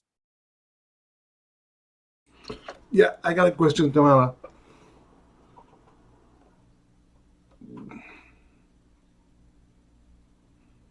Ajá. Puedo. Yeah, when you were saying about, that this is not only about drugs and the different, behaviors, right? Is there any specific harm reduction through like alcohol or in the drug category, like like alcohol or crack or like is any things in those? Yeah. So part of what we will do, I think I'm not sure if it's tomorrow or the day after, is that we will actually be sharing specific strategies around alcohol use. And so the basics program, we'll be sharing some very specific resources around alcohol for sure. Yeah. Roberto? Yes, I just wanted just to say that, the one of the points about the outreach program, that we normally, trying to enforce, not enforce, but we're trying, to reach people anyway. New Hope, when we're talking about the trust, and some people, I think, Carlos asked a question in the forum, gaining the trust of the people in the streets, especially the homeless, that has gone through so many problems or years of homelessness. They pretty much have a problem trusting people. When it comes to their drug abuse or their alcohol abuse and stuff like that, we're trying just pretty much to provide them with not only with the guidance but with the tools that we have. One of our program is the MAT program. And it's free. Everything is free for them. Through medication management, Suboxone, Naltrexone, buprenorphine, things like that they can help them with the urges. We bring it into the outpatient program, and we provide them the medication for free. And that way, even so, if they're homeless and they're in the street, they can come in and also, come into the program if they are, if they're willing, to also start the treatment, or recovery. So yes, it's gaining the trust of these people is going to be hard right in the beginning. Because also they're going to try, to say that we are infringing in their human rights or their rights, to do whatever they want. So I think it is important that trying to gain the trust of the homeless or the addicts on the street is pretty much the particular part of the talking to the people, trying to they have certain intervention, they have places where they can go in order to receive treatment. So that's I think that's the and also I just wanted to say, as it's pretty much acceptance and commitment treatment. I think the harm reduction and these things, they go hand in hand. I've been using it for a while already, and I think talking to the clients and here, they probably much they can tell that they work. This program really works. Thank you. Thank you, Roberto, and thank you, Angelo. Absolutely. I just want to name that trust is a big issue, right? And it's not just about trust and the interpersonal with the person, with the case manager, with your psychologist, with the person that you're engaging in at the community-based organization or health center. It's about also trusting the police force, that they won't intervene if I walk into an overdose prevention center, right? It's about trusting that the system will actually take care of me, right? That I will be able to afford this. And so trust is a huge issue. I just want to name it. I don't have the answer in terms of how do we solve it, but I think it's something that all of us in the work that we do have to be caught. How am I going to get this person that walked into the door to trust me, to share their vulnerability, to talk about their drug use, to talk about their gambling, to talk about the meaning behind it, why it is that I use, right? And so part of what we strive for, Jen and I, during this training, is that we hope that integrative harm reduction provides some of those tools around how do we build that trusting relationship so that we can go deeper, right? And so I just kind of want to name it. I'm gonna have to step out. I have a meeting I have to run to. Yeah, but I don't want to interrupt if you want to take a little bit more time before lunch. I just wanted to say I'll see you all after lunch. all right. Actually, why don't we use this opportunity? We've been in front of the computer all morning, right? And we need to get some nourishment and some stretching into our bodies. So why don't we go ahead and go to break? I'm gonna pause recording and then I'll see you all at 1:05, all right? That way we get the full hour, okay? Buen provecho, bon appetit. See you all at 1:05, okay? Thank you. Computers from your desk. And that you were able to actually get up and stretch a little bit, right? I think part of the challenge of the virtual world is this body, right? Like the embodiment of literally being sitting and whatnot. So just to kind of get us back into the space of the training, I'm gonna actually lead you all through a quick exercise. We're just kind of like stretching and getting back to it. So accept people as they come in. All right, y'all. So I'm gonna just ask you if you can to put both of your feet flat on the ground, right? We didn't actually start with a land acknowledgement this morning, and that's something that I like to do in my trainings. That's part of harm reduction is to honor, right? Okay, yeah, Delia, if it doesn't reach, it's okay. But I like to put my feet on the ground because it makes me feel grounded to Mother Earth, to the planet, right, to the land. And so I just want to start off by saying that as those of us that can, as we put our feet on the ground, on the land, to actually imagine ourselves and honoring the indigenous folks of land we're on. I am on a Lenape Hoking land in New York City. I am from Puerto Rico, land of the Arawak and the Taino people. I would love to know if you all know what land you're on right now in Florida. And if you know that, you can drop it into the chat just so that we can honor through land acknowledgement that process. And as you do that, roll your shoulders back, just kind of like roll them back, right? Feel your stretch, the stretch in your spine. And again, roll your shoulders up, bring them up to your ears and back. I know that personally, I can feel my spinal cord just kind of stretching out as I do that, my spine, right? As we do that, just integrate your full arms, right? Just continue to do that. Breathe in through your nose and exhale through your mouth as you do it to get some oxygen flowing into our bodies. Great. Okay, just do the little wiggle, loosen up your shoulders, all right? And then I want us to take some breath together, and we all breathe our own pace. But at whatever pace feels comfortable to you, I'm going to ask you to stretch up and breathe in as you stretch up. And then I want you to exhale as you bring your arms down. So I'll model it, and then each of you do it at your own pace. All right, so in and out. Right, and again, we're going to breathe in.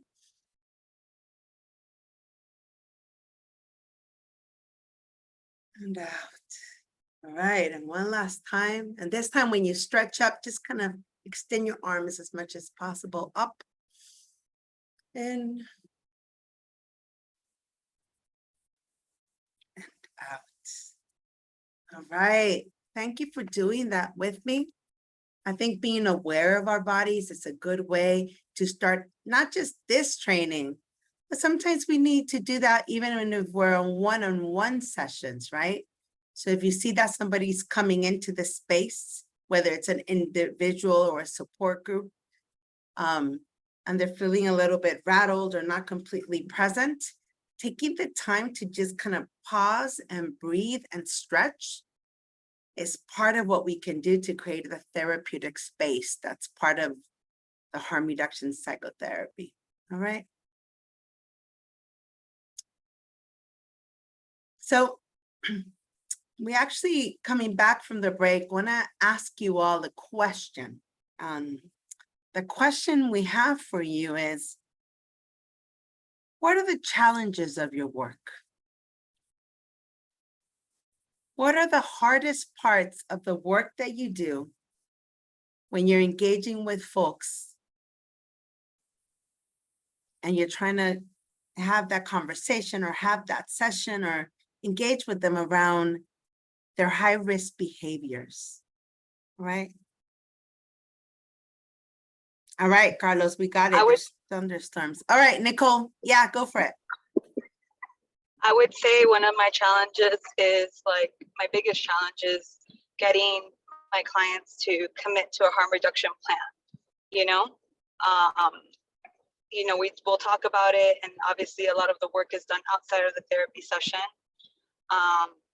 So like getting them to commit to it. You know, what tools can I use to best, get them to commit while also meeting them where they are.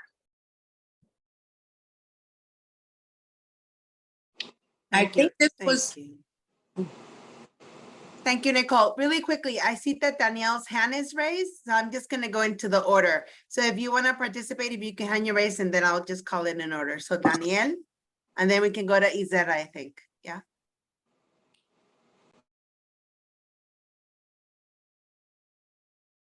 Danielle, you're muted.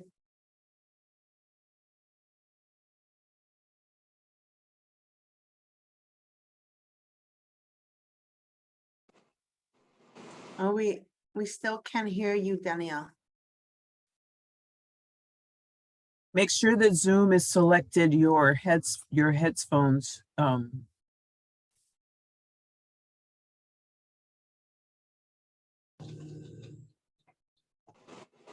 Now? Yeah, perfect. Okay. Thanks, Danielle. Yeah. All right. I think when I was doing direct care service, one of the hardest challenges was the individuals being served for them to see their value because they had been knocked down for so long and told they couldn't. And so, or lived in where they just thought they had no self-worth, or and really trying to inspire hope and get them to change that frame of mind and realize that, they did have worth, they did have value as a human being. That was one of the hardest challenges that I saw. And then, watching how others treated the individuals living with substance use or mental health challenges. And then you have, you're kind of in there trying to be positive and then by the end of the day, they've been broken down again. And so this is the challenge that I continuously have. Thank you, Danielle. Jeanette?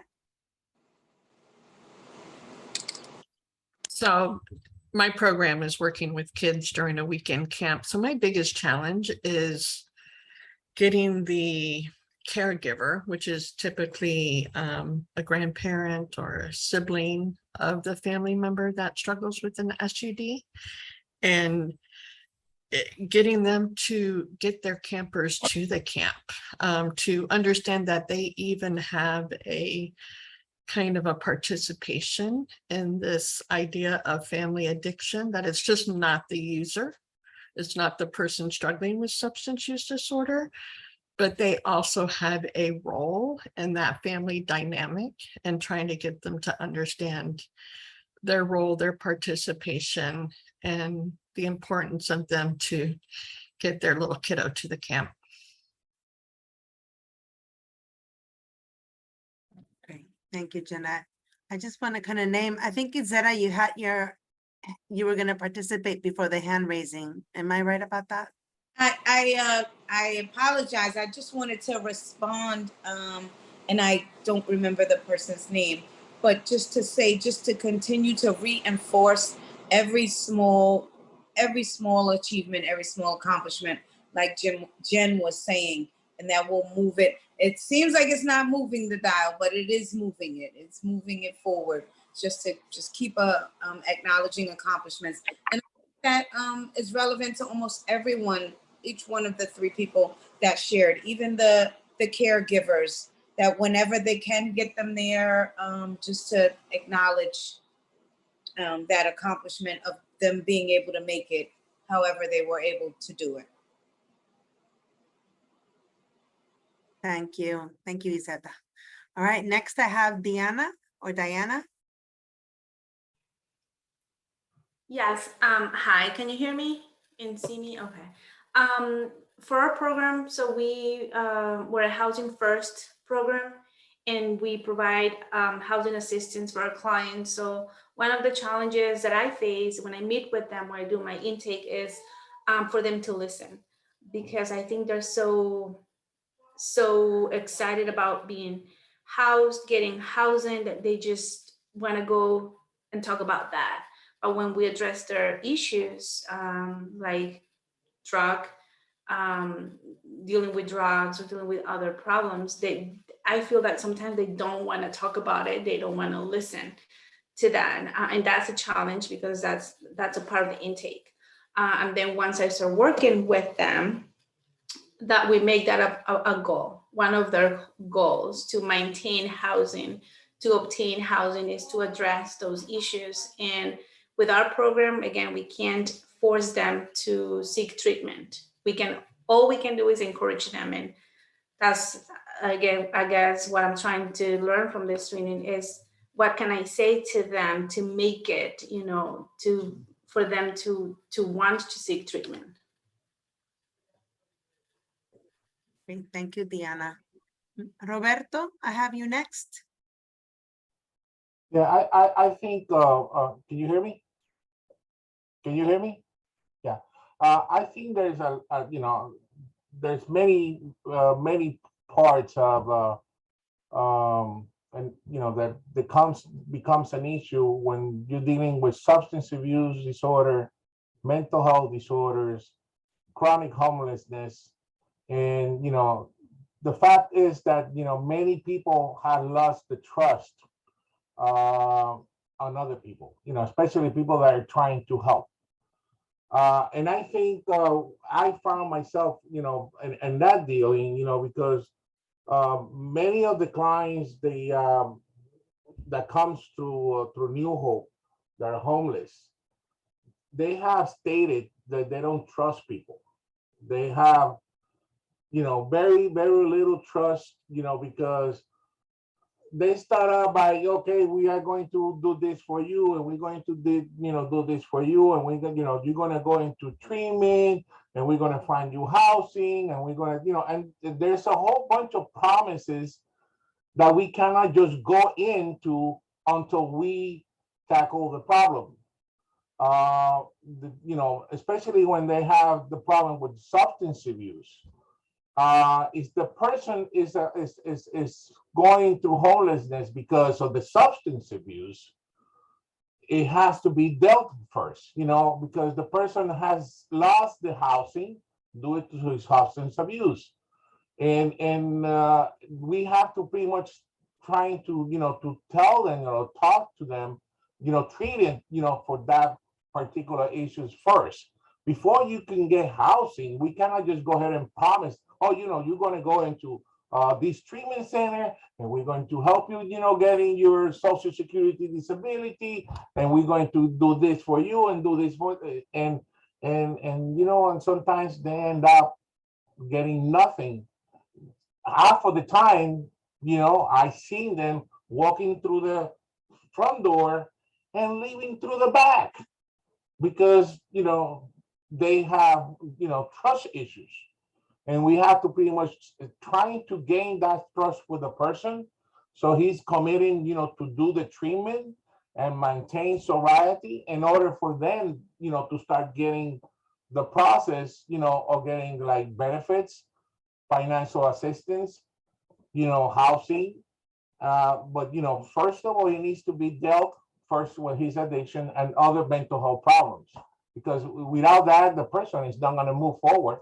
He's just going to, he's just going to go back into, to his apartment and he's going to start using again, and he's going to end up homeless because he doesn't have ways to pay, or he doesn't have a job, or he doesn't have the education, or he doesn't have anything. All right. To handle. Thank you, Roberto. I just want to mention that there are different ways of approaching housing first. I just want to name it, that some programs require sobriety in order for the housing to happen, and other programs actually work with the person, with the client or the participant, so that it can happen simultaneously. Supportive housing, in fact, at least in New York, includes harm reduction programs. Not all of them, it depends on the contractor, but some of them do integrate the harm reduction philosophy in order to help to support the person as they go through the housing process. So I just want to kind of name it, that there is, I think, a tension, right? Want to name it, that is geographic and it's philosophical in some ways. And somebody actually dropped that into the chat. So I'm going to go to Do New Hope Core, and then I'm going to go to Kimberly, and then I want to read the comments that came into the chat, and then we're going to move on. All right. So Do New Hope. Thank you. Thank you. I just wanted to piggyback on what Roberto said. First off, I am also the Rapid Rehousing Coordinator.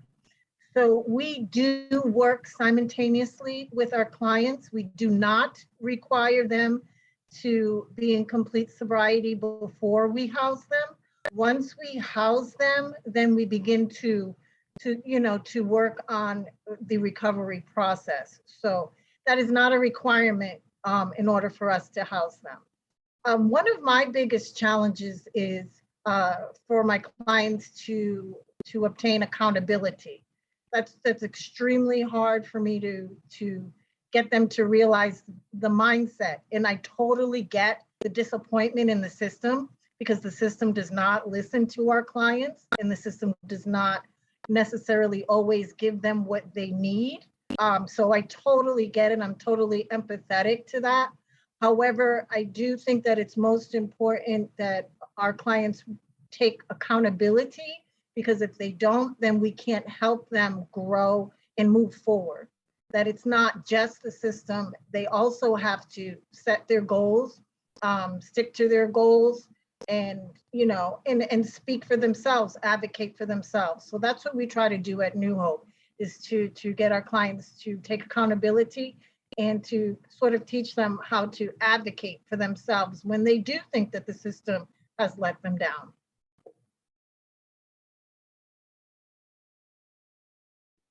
Thank you, Kimberly. Now I'm going to go to Do New Hope. I think. I'm Dee Dee. All right, Dee Dee, it's on you. Well, I'm really happy that we went in that order, because you went from the gentleman in the treatment center, then you went to Kim, that's rapid rehousing, and then now you're at me, which is outreach, which is out in the street. So it's a perfect combination there. Now, what I deal with, and believe me, when I started this, which wasn't too long ago, I told you all at the beginning, I started this when my son passed away. And it was Miss Kim there that got me into applying for this job. But it feels like I'm not even working. It feels like I'm home. It feels like I could relate to these people that are out there, because I have been through the struggle myself. Okay, I also took the peer specialist course, and I've studied addictions and everything, and I do have a lot of time under my belt. But what I'm going to tell you is that when I walked into here, I had that same notion that I had to get people treatment before I could take it any further. But guess what? I have changed. I have changed because each case is different. Each risk is different. Each perception of what these people feel are different. But I will tell you, as collectively, to help everybody understand, that I tend to read people very well. So when I go into it, if I need to disclose that my son passed away to get that young gentleman from a month ago into that treatment, and he walked away with my card, and he called me 3 days later, said he couldn't stop thinking of my story, and now he's ready 45 days in our program, that's what I'll do. If I have to disclose that I am in NA, I will not tell them I got 38 years, because that's too far of a fetch for them. at this particular moment. But if I tell them that it worked for me because they say that's how they got clean before, I will disclose it. I will do whatever it takes out there to build the trust and the rapport with these people out there. Yes, trust is a huge issue because people have told them things and not delivered. Not because maybe some couldn't deliver, but because, like Ms. Kim said, the system sometimes doesn't listen and accommodate. So what I try to do is I'll hem and haw and I'll fight and I'll get in trouble and I'll get reprimanded, but I will get what my client needs in the end, hopefully more so than not. I find that isolation during the pandemic has caused a great many people to become homeless. If my dad used to say, if you hang around the barbershop long enough, you'll get a haircut. Well, if you're homeless long enough, you're going to do drugs, because some start out being homeless without any drug use whatsoever. And then all of a sudden they got a substance use disorder. I find that if I start talking to people about housing from the street, we have a grant that does that. And I target the people in Overtown and downtown Miami.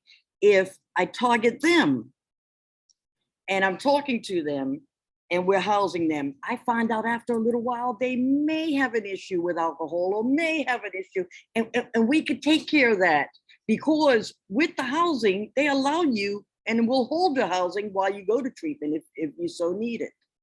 Some people are institutionalized from their age, from being out there. I got a lady that I'm trying to get off the street right now, you know, out in the street since 13. She's 48. You know, she doesn't qualify for food stamps. She doesn't qualify for anything. So she prostitutes, right? So her hobby, smoking crack. So, you know, all these people are individual, and I could tap into them with my own experience, with others' experience, with listening to stories. But the main thing is to build a rapport, okay, and be able to empathize, because everyone has a story and we can learn from everyone. Thank you. Thank you, Didi. So Ken, you had your hand raised before and then it went down and now you're back. So I'm going to pass it to you and then we're going to wrap up and move on. All right. All right, thank you. Yeah. From two things. From my own experience and when I was direct service, I found that it's not that people didn't want to try. They were afraid of failure again. And once we have tried and failed and tried and failed and tried and failed, we've learned helplessness, and we no longer have any hope. And I think we all have to remember that we need to inspire people. And of course, we all as humans resist change. But we have to continue to deliver that hope, no matter how many times you've tried, no matter how many times you've gone down this path, there is still hope for you. And maybe I talked to a young man once and he said, I've tried MAT before. And I says, well, maybe you've changed. Maybe you're different now. And maybe that's the case. Maybe you know, recovery is also a mindset.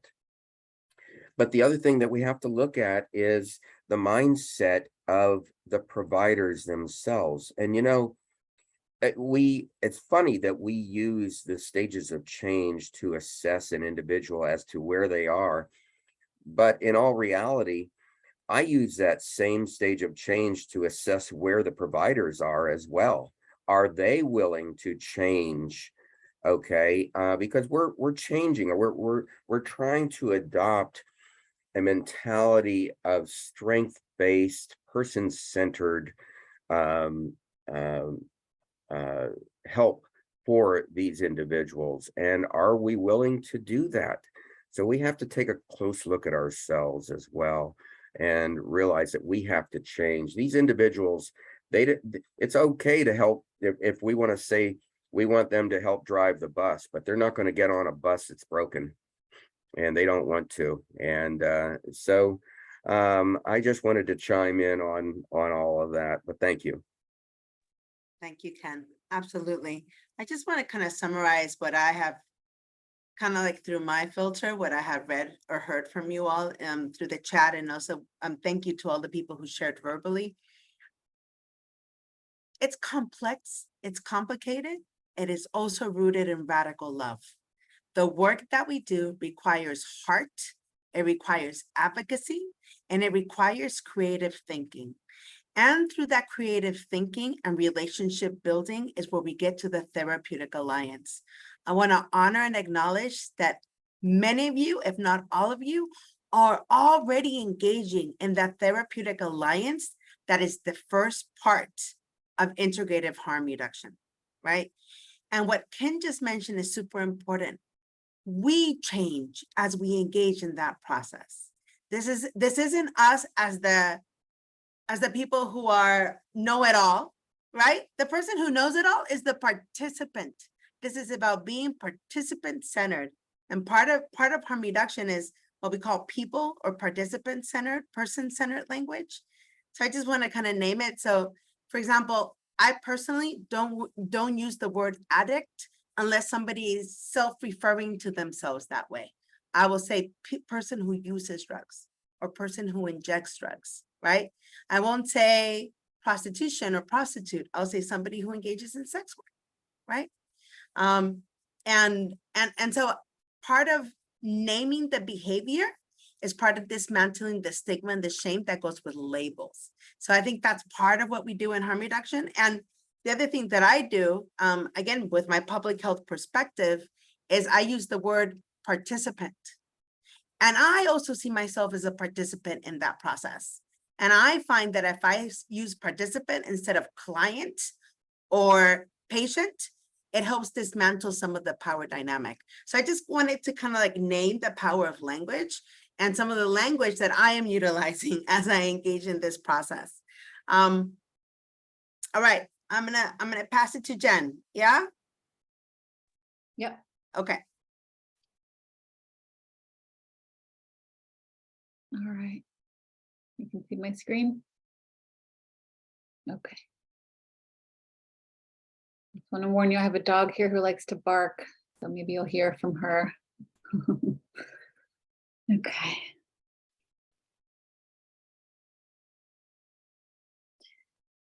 All right, so this is, this is what you all have been discussing. So most people that are engaging in treatment with us are not ready to commit to abstinence. They're just not at that point. They're maybe in that pre-contemplation stage of change or contemplating change, but committing to action, unfortunately, is not where most folks are. People might also have different goals for different substances or different behaviors. Somebody might be committed to stopping their crystal meth use, but maybe they want to continue to smoke weed or drink on occasion. So we have to be able to join them where they're at and be flexible and fluid and really help them meet their very individualized goals. And then we also know that abstinence is not realistic for certain problematic behaviors like sex, food, shopping, potentially, internet use. So we also have to be vigilant about that. And then we also have to kind of think through what are the limits of our own responsibilities to our clients, right? What can we offer? And then what are the limits of what we can offer? What we know we can offer is a relationship, an alliance. And if they can come in and talk to us about what is happening for them, that's a powerful thing. They can bring us in a way that reduces anxiety so that we understand the risk level associated with their use. We can help them track risk and respond to it in various ways. But I think what can feel uncomfortable for people in working with active drug users is this risk piece, right? And that the responsibility that we feel that we're supposed to make them stop and we have to get them to change. But we have to be careful about like, what actually are we responsible for? What are the limits of what we can provide? And just being very clear about that. And to the extent that we can provide this non-judgmental, safe space where they can then help us understand what are they doing, help me understand the risk level. The question I often ask is, what would I see? What does it look like when you're using? If I was there with you, what would I be seeing? What would I hear? What would it look like? So I want to get in there with them to understand, but also assess risk. And then also help them think through how to reduce risk collaboratively, right? And so here we're going to shift gears a little bit because we also want to talk about kind of these big concepts, like the theory piece of what's going on. And so here, we want to understand, what is addiction? So when you hear that word, addiction, what comes to mind? How do you define it? How do you think about it? How would you define it to the participants that you work with? What is this phenomenon that we call addiction? You can put it into the chat. We could take a second or two and just have you chime in.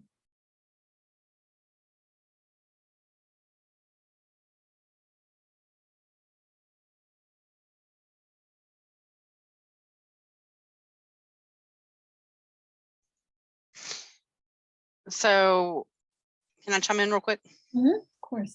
All right, I will make it quick. You know, it's funny with the term addiction, because I have went so long saying, you know, individuals with substance use disorder, things like that. But back when I used the term addiction a lot, and one of the things that always equaled in my head with addiction was, you know, just complete consumption. You know, dance from the devil was what addiction always meant. Anyway, just wanted to share that. Thank you.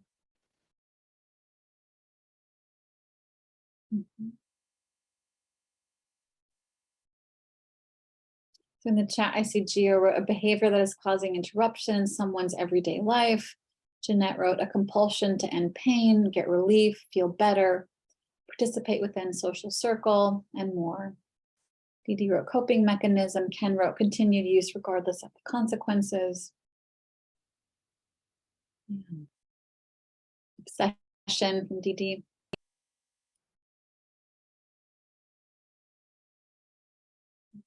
So one thing I'll add, and maybe I'll get us, and I see people are adding to the chat, please continue to do so, and we'll look at that as well.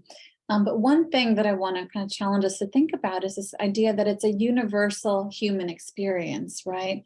The experience of having a craving, of potentially losing control, of not being able to stop despite a part of us wanting to stop. Right? That it's something that as a human, all of us have experienced to some extent, right? And then the kind of follow-up question is addiction something that only some people experience, or is that something we all experience just as part of being a human, right? And it's on a spectrum that we can all relate to being on that spectrum as humans. I think addiction is about trying to fill an existential void that is universal. Absolutely. So it's an emptiness, a void, and we want something to help us manage, to kind of shore it up, to fill it up. Absolutely. We are all addicted to something.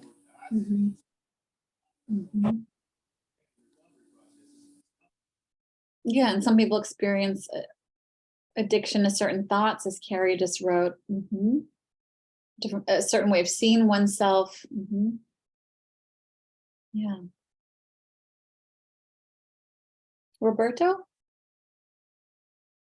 Also, you know, many of the people that has, you know, gone through trauma, childhood trauma, you know,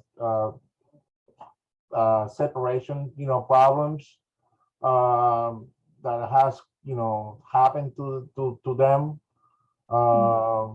sexual abuse, physical abuse, even, you know, even people that have, you know, suffering from domestic violence. I think, you know, this is the causes of, you know, for so many people that are happen to have, you know, addiction. I myself, you know, was an addict too, you know, and even though that I, you know, that I worked for a long time in law enforcement, you know, I was an alcoholic. I was, you know, pretty much I also participate in drug use. But it comes to, you know, to sometimes, you know, because of the abuse that I experienced when I was a child. So I think that is, you know, part of the reason that many people are, you know, sometimes have hard time leaving the drug abuse because of, other memories. Mhm. You know, Yes. Mhm. the certain experiences that they have happened, through their life. Mhm. And, in particular, when they happen to have gone through, to sexual abuse or battery and stuff like that. Absolutely. Yes, I'm so glad that you're bringing that up. And we'll talk more about trauma because you're right.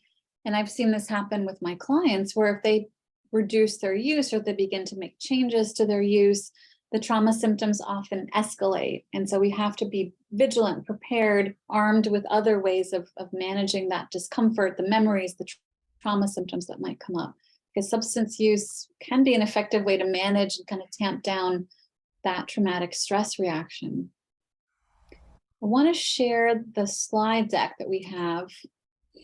So here, Andrew Tatarski reached out to Bill Miller, who's the developer of motivational interviewing, Gabor Mate, who you might know of, who wrote a lot of books, one of which is In the Realm of Hungry Ghosts, which is about his work in the Vancouver area with active drug users that were street-based. And then William White, who has the white papers, he's this kind of addiction historian. But he asked the three of them, what do you think of addiction? And the commonalities of their responses are what we put in here. So they all mentioned craving, compulsion, loss of control, inability to stop, self-defeating, self-harming behavior. But how we understand it, like how we think about it, I think makes all the difference, right? And I think the fact that, we can all relate to it on some level also humanizes it, right? Back to what I was saying in the beginning, this idea of compassionate pragmatism that, I'm no different than my client who's struggling with problematic use because I can relate to the experience of a craving. There's humility there. There's a desire to understand and relate to that person that I'm working with. And so it kind of levels the playing field that I'm not above them. I'm not any better or different. We're all humans. We all struggle similarly with these issues. Some are on a more extreme end of the continuum. Here, we're going to talk about the definition of addiction from the National Institute on Drug Abuse. And so you'll see a bit of a difference here in that they talk about it as a chronic relapsing condition, right? So they go more in terms of like a brain disorder model. And so they talk about, compulsive drug use again, continued use despite consequences, but they focus a lot on these long-lasting changes in the brain. So they talk about it both as a complex brain disorder and a mental illness, a mental health condition. And so they talk about it almost like in a medicalized way. And they talk about it almost similar to the disease model in that, once it's kind of activated, this disease of addiction kind of takes off and it's kind of this chronic progressive condition. One of our critiques of this model is that it feels a bit reductionistic and that it points primarily to it being a brain disease. It doesn't talk about the socioeconomic variables, the role of trauma, the fact that people who might begin to have problematic behaviors or problematic relationships with substances can heal, and it doesn't end up becoming a chronic, lifelong condition for many people. Is it actually a disease like cancer that if it's left untreated, it will inevitably progress to death? Is that the case for everybody? So it's difficult to make these kind of blanket statements that we see here. But there is value in having this model at times, I would think. It was definitely an alternative to, saying that somebody had, weak moral character, which is when, this model is kind of introduced in the 1930s and 1950s. I see Delia's hand is up, so I'll let Delia go ahead. Yes, I was just wondering because for so long, and even in some of the mental health groups that I attend, we talk about mental illness being an illness. But yet there's this component now with the recovery movement of SAMHSA where it's not just for substance use, but the model is also being used for mental health. Saying that there's hope for recovery, that there's hope for real positive change and improvements in people's lives and everything else, yet it's also still considered an illness. Mm-hmm. So I'm just listening to what you're saying and trying to process it, because I was taught that it's the same with substance use disorder. Mhm. Right, and I think our critique is about the permanence of it, right? That the assumption is if we call it an illness, it's permanent, right? Potentially, that's one of the critiques. And Mhm. so we're coming from this place that people can change, people can heal, and they can have some of these conditions be in the back burner, you know, in the rearview mirror, if you will. Like in remission, basically. Exactly, exactly. Mhm. And that remission can look different. Remission doesn't have to be complete and total abstinence. Mhm. Tanya, I see your hand is up. Yeah, just something that I wanted to add to that is that a lot of times individuals have this all or nothing attitude. It's either you recover 100% or you're not recovered. Mhm. That recovery does not look like, is not the same for every individual. If that individual is only able to make a 10% recovery or even a 5% improvement, and if that 5 or 10% is worked with, encouraged and praised, that can help the individual to understand, well, maybe this is possible. I mean, it boils down to helping the individual to understand incremental improvement is a big deal. Mhm. And then if we as the providers also have this mindset, Mhm. if they've only improved or made an improvement in one little area in their life, that's great. Mhm. Work with that. Mhm. That helps to build up because for so long they've been told by their providers, you're never going to be, this is your diagnosis, this is what you're going to be looking for looking forward to for the rest of your life. You're never going to get any better. Mhm. Whereas, okay, you have this diagnosis. Let's see what tools we can provide you with, so that you can have a successful life, whatever that would look like. Mhm. Because our idea of improvement may not be theirs. Exactly. They're the ones that are driving the bus. They're the ones that are in charge of their recovery. So if we put them back in the driver's seat and help them learn how to drive that car and how to make the little repairs, recognize the things. Let me stop, because I'm going to go on and on and on. But it boils down to belief in the individual, even in the small wins. Mhm. The small wins. Those are the things that are going to help. Those are the building blocks to a larger recovery. Yes. Mhm. Beautifully worded. Thank you. All right. So I think Danielle's hand was up next.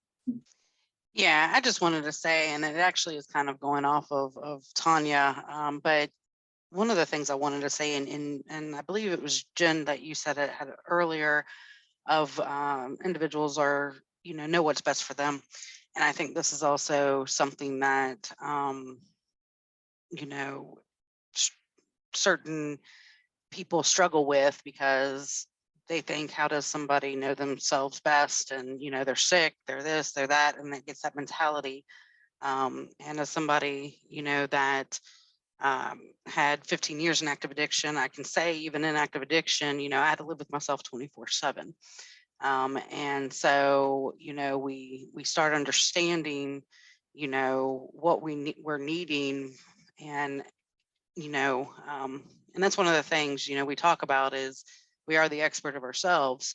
And that is why person-centered has shown to be effective, I believe, when we're looking at, person-led pathways, because they know what they are needing in that aspect. And so I just wanted to put that in there. I had actually written it down earlier, and this just opened that up. But I think that's part of also the challenge, is people not feeling like individuals can make choices for themselves because of substance or because of mental health. And so they need, a babysitter in essence, versus letting that individual make the decisions for themselves.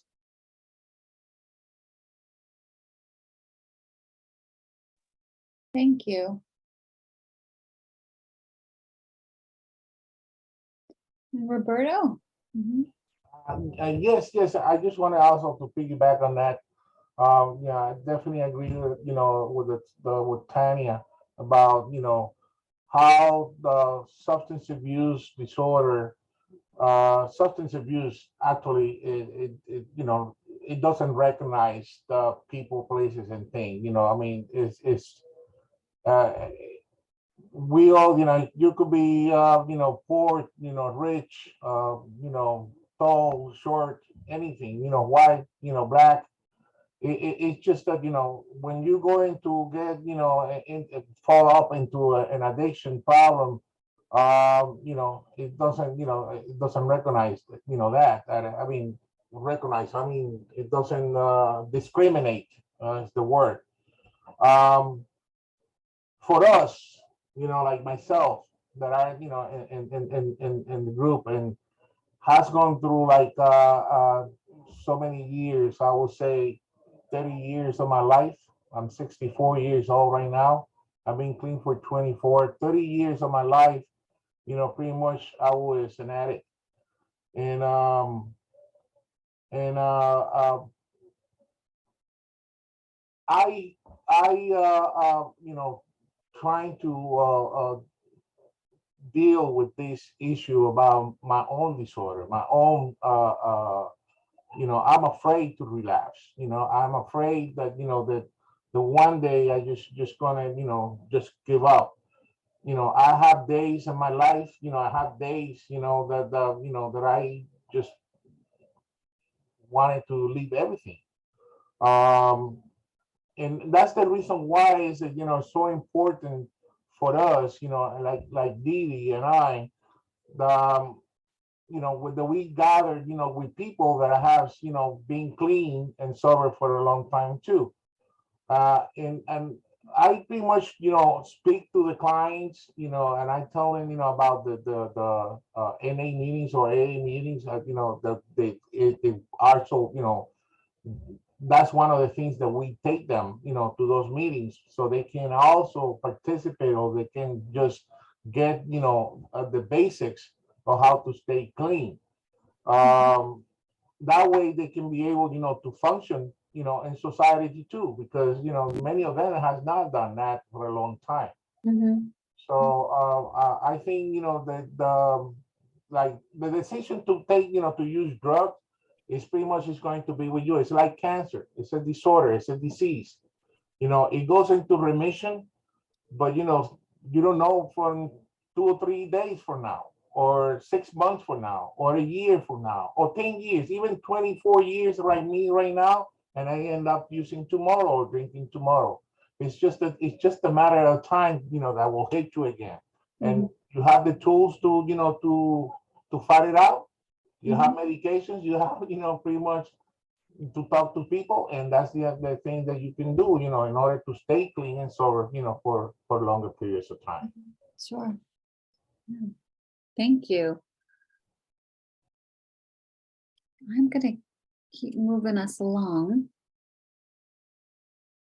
Yeah, and then Tamara's comment here about language again. So we're trying to shift away from using potential, you know, using language like clean or dirty to say not using or using instead of clean and dirty. Even when we're talking about like toxicology reports, calling it dirty or clean, we have to be careful about language like that.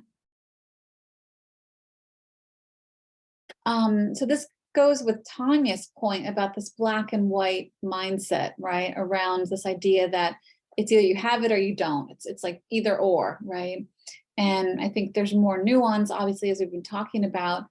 And also, you know, it's a continuum. And so DSM-5 has finally caught up to this notion that substance use exists on a continuum.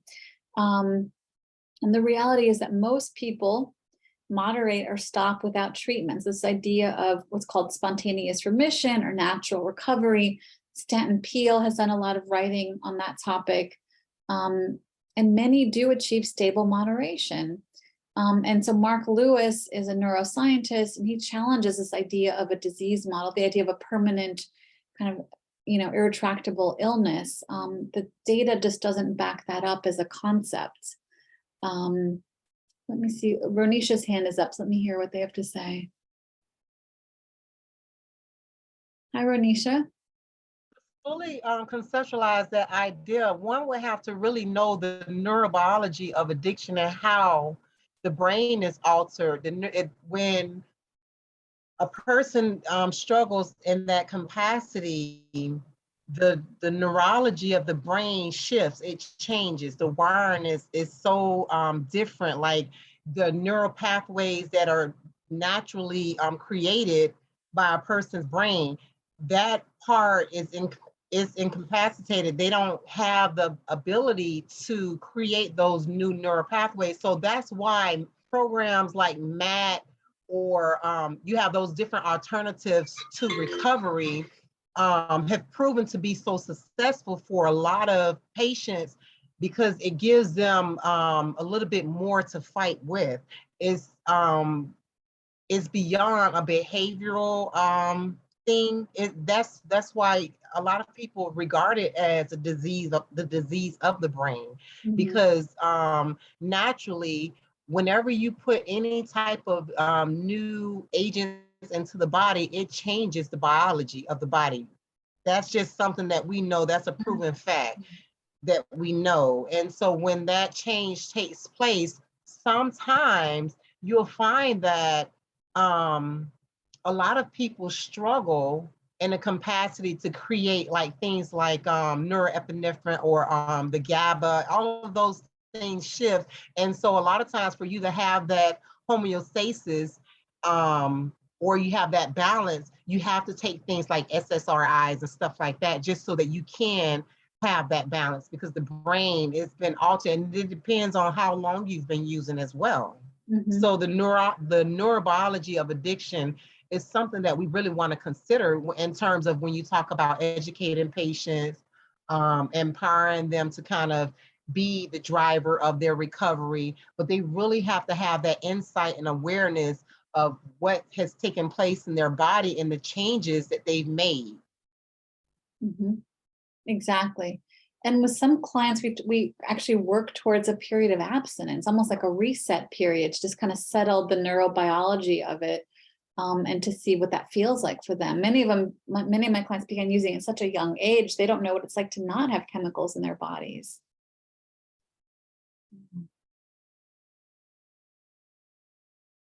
I'm trying to see what else I wanted to say here about this slide. And I was also thinking that we have to remember that it's not a one size fits all. So there are some people that, you know, there has been altering to their brain and to their brain chemistry, but there are people that it has not. There, like the slide was suggesting, that there is an amount, there is a percentage is the word, a percentage of people that may fit the criteria for certain substance use disorders, but there are many people that are on a continuum of that, and we have to also come up with ways to work with individuals that 100% abstinence forever may just not be what they're looking for, and or something that they could even consider at this time, and how we can work with them within their continuum. Exactly. Tamara? Really quickly, I think one of the things that we haven't talked about is what is legal versus illegal, and the public policy, and then how that could even impact our relationship with drugs, right? And the frequency of use. I just want to kind of name it because we haven't really talked about that right now. And even within that spectrum, Jen, right? What am I able to engage in? Is it legally sanctioned? Or is it part of the black market, right? The safer drug supply, the risk of fentanyl, and unintentional, right? What's accepted within the household, right? Versus, and is it legally sanctioned or not, or in terms of age? So I just want to kind of bring in that extra lens of what is illicit versus licit use, and how that could then impact when I'm using, how often do I use, and my relationship to it. Exactly. I have to dip out again. I have a session, but Tamara, I'm going to give you the reins. All right, but I'll be back at about 2:55 or so, a little bit before 3. And you have the slides and everything? You're good?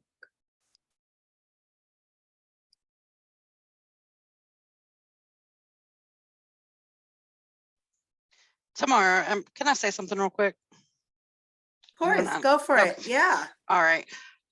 So I wanted to kind of go on the neurological pathways and basically, the rewiring of the brain. And, one of the things that I've heard is this is why people aren't experts of themselves is because they don't have the understanding of how the brain works. But, one of the things that I do want to say to that and that aspect is, this is what makes us amazing being human beings is we adapt.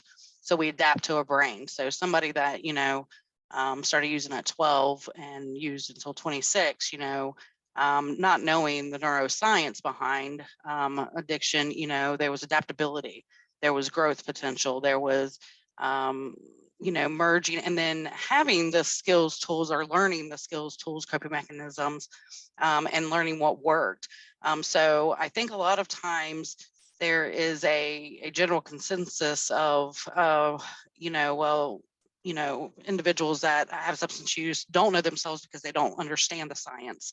But, with science, there's always wisdom.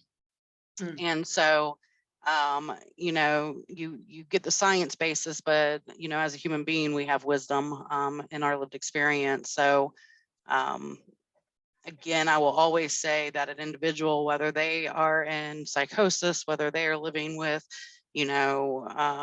severe mental illness, whether they are living with, substance use, dependent on 1, 2, or 3,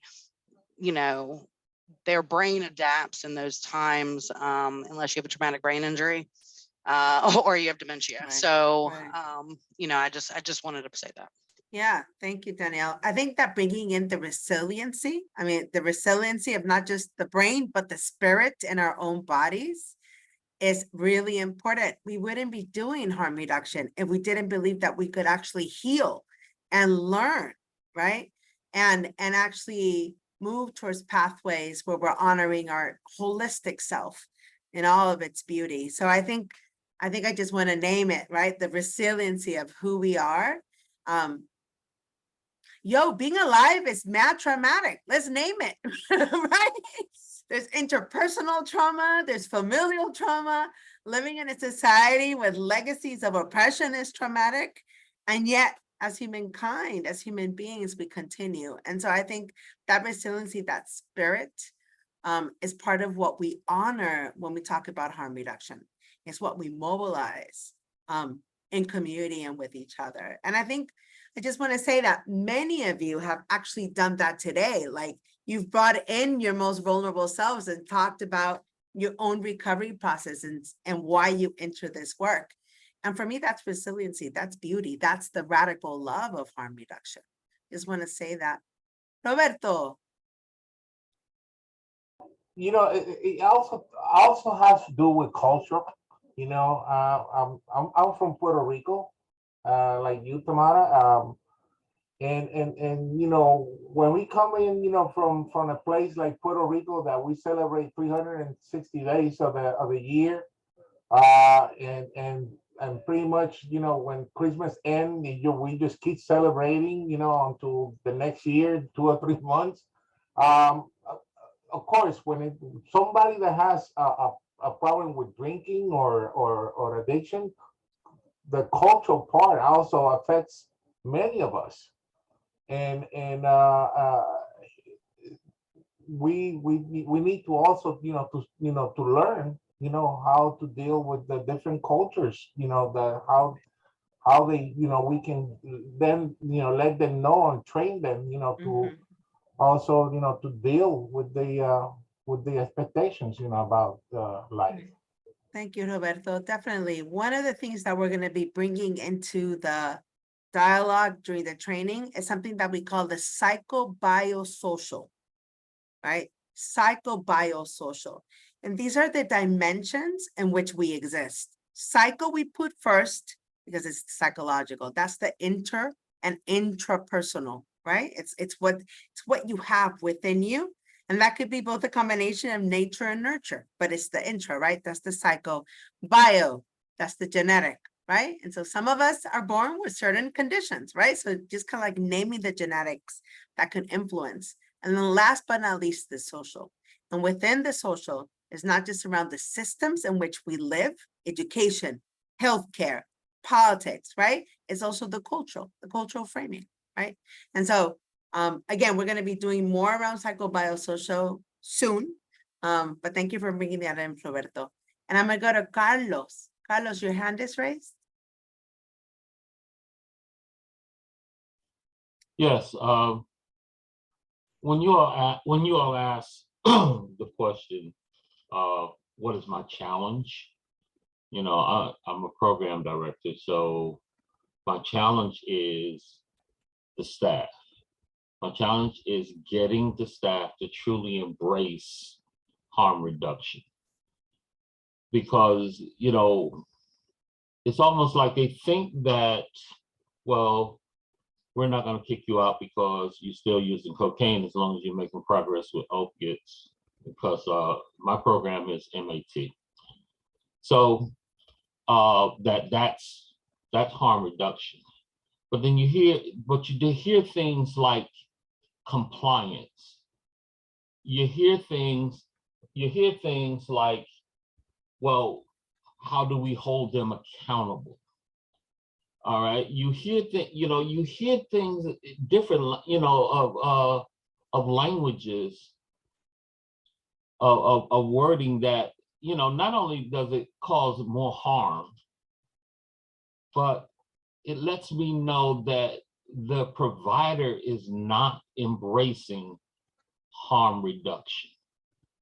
Okay, because I say to them, well, if our customer was able to comply, they wouldn't be here. So, and then I have this friction between medical and clinical, because the medical, they give the medication, and the clinical, we're supposed to be helping the person, the customer, I like to say, helping our customer,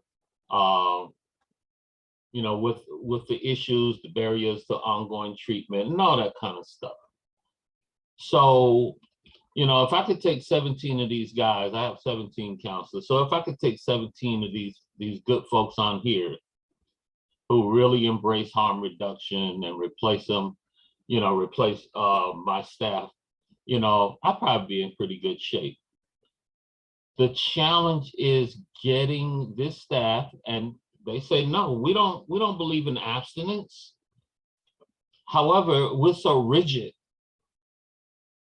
that we do cause harm. So I said, okay, I can't affect the medical staff because the doctor's going to do what the doctor's going to do. But if I can present interventions to the doctor that maybe we can utilize before the doctor creates a non-compliant, medically supervised withdrawal. Why? Because a client is being a client. I mean, that's what, when different things happen, when a person relapses on drugs, on some substance that they had stopped using before, now they're using it again. I call that a client being a client. All right, but medically, the doctor, it's because they're licensed and they're real skittish about fentanyl. You say fentanyl, it is like, stop the train, and stuff like that. If our clinicians can present enough interventions before we leave it in the hands of the doctor, then, the whole program would improve. So this is my main reason for taking this training, because I got to take this and go back and train this staff that is turned over since COVID-19. I So get that's it. what I meant. Yeah, thank you, Carlos, for sharing. I just want to name that what you're describing is what we call the organizational capacity building around harm reduction, and that it is not unique to your organization. It is something that I have seen as a challenge in New York City, and I suspect that there are multiple reasons for the rigidity that you're describing, or for the philosophical framework of how they see drug use, right? And so part of what we will be doing as we engage into this, continuing the training, is reimagine what we mean when somebody relapses. And Jen will be part of that dialogue, because she, in her clinical work, talks about slips. They don't call it relapses, they call it slips. And it is seen as something that is normal within the process of harm reduction. It is not seen, what you call drug users will be drug users. I think this is the word you said, Carlos. I don't want to misquote, but you know, that the person will be the person. We also call it that, right? Like that's the harm reduction framework. It is embracing that individual with the continued use that is part of the harm reduction framework. So I thank you for being in organizational capacity building. I think other people brought that in when we were having the discussion and through the chat. I think it is something to consider, especially in day 3, as we wrap up the training and consider about how we're going to activate this back home, back in our home organizations. I think that we're going to be able to share strategies with each other around how we're going to be doing that kind of work. So I just want to name it that, yes, we're going to talk about it, but probably more towards day 3, once we've covered all of the material. Okay, Carlos? Okay. Can I say something? Yeah, Izeta. So what I was thinking, Carlos, as you were speaking, is in New York, upstate New York, I have started 2 separate medication-assisted treatment programs in 2 different organizations. And the first one was, my role was to educate the resident physicians in reference to MAT and working with individuals with mental health concerns, as well as substance use concerns. And what we did was we brought everybody in. We brought the physicians in and the clinicians in, and the education began with everybody at the same time to reduce some of the mindset that people already came in with. And so that we could start with a new system. Is we created a new system, if you will, with everybody being on the team together and interacting together in reference to the people that we were serving.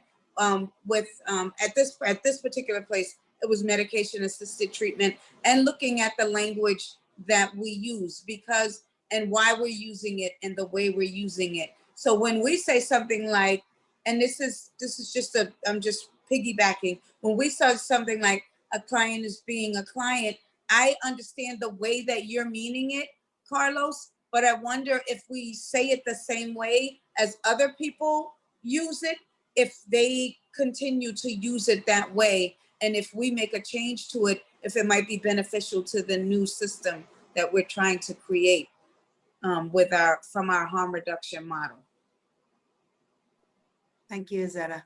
All right, I'm gonna share screen so that we can continue with the actual presentation, but I want to thank you all, because this is amazing dialogue. And you're hitting on some really important issues that I think impact all of us in our home organizations. So we want to, Jen and I are spending time with what are the challenges, like for example, the social narratives, because if we don't name them, we won't be able to address them. So I just want to kind of name what it is that we're doing. And so some of the dominant social narratives about substance use specifically, wait, what's going on? There we go. Is this that there's stigma and shame about using and about disclosing it, right? And that there in fact could be criminal justice implications to the sharing.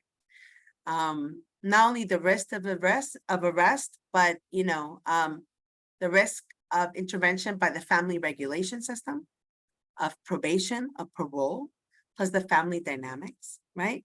So the dominant social narrative around stigma and shame can impact a person's ability to actually be able to share that they're using because of the implications with the different systems, right? Again, we've talked about language. We've talked about language, the dirty, clean narrative, the labeling versus describing of the behavior. So we want to be able to use people-centered, community-centered language that honors and humanizes.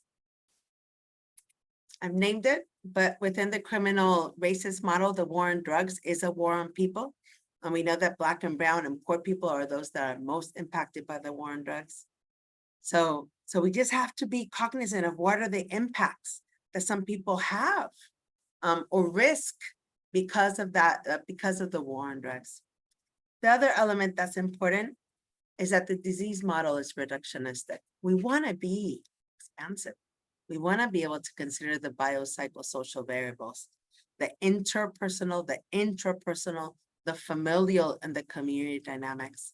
When we're able to integrate that into the therapeutic alliance and into the process of integrative harm reduction, we will then be able to strategize and find answers to all of, maybe not all, but to a lot of those factors that we want to be able to name that impact a person's life.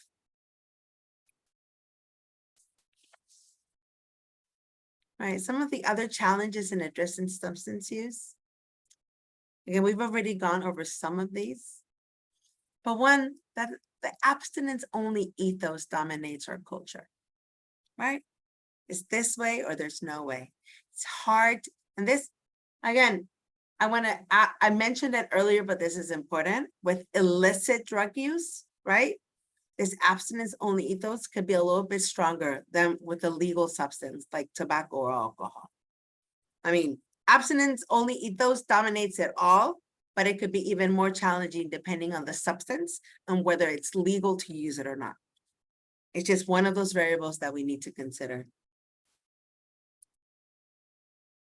The available treatment options, again, this might vary state by state, community by community, but abstinence only tends to dominate. I'm thinking specifically of Puerto Rico and my own experience in Puerto Rico, is that moderation of use and harm reduction programs are very, very limited.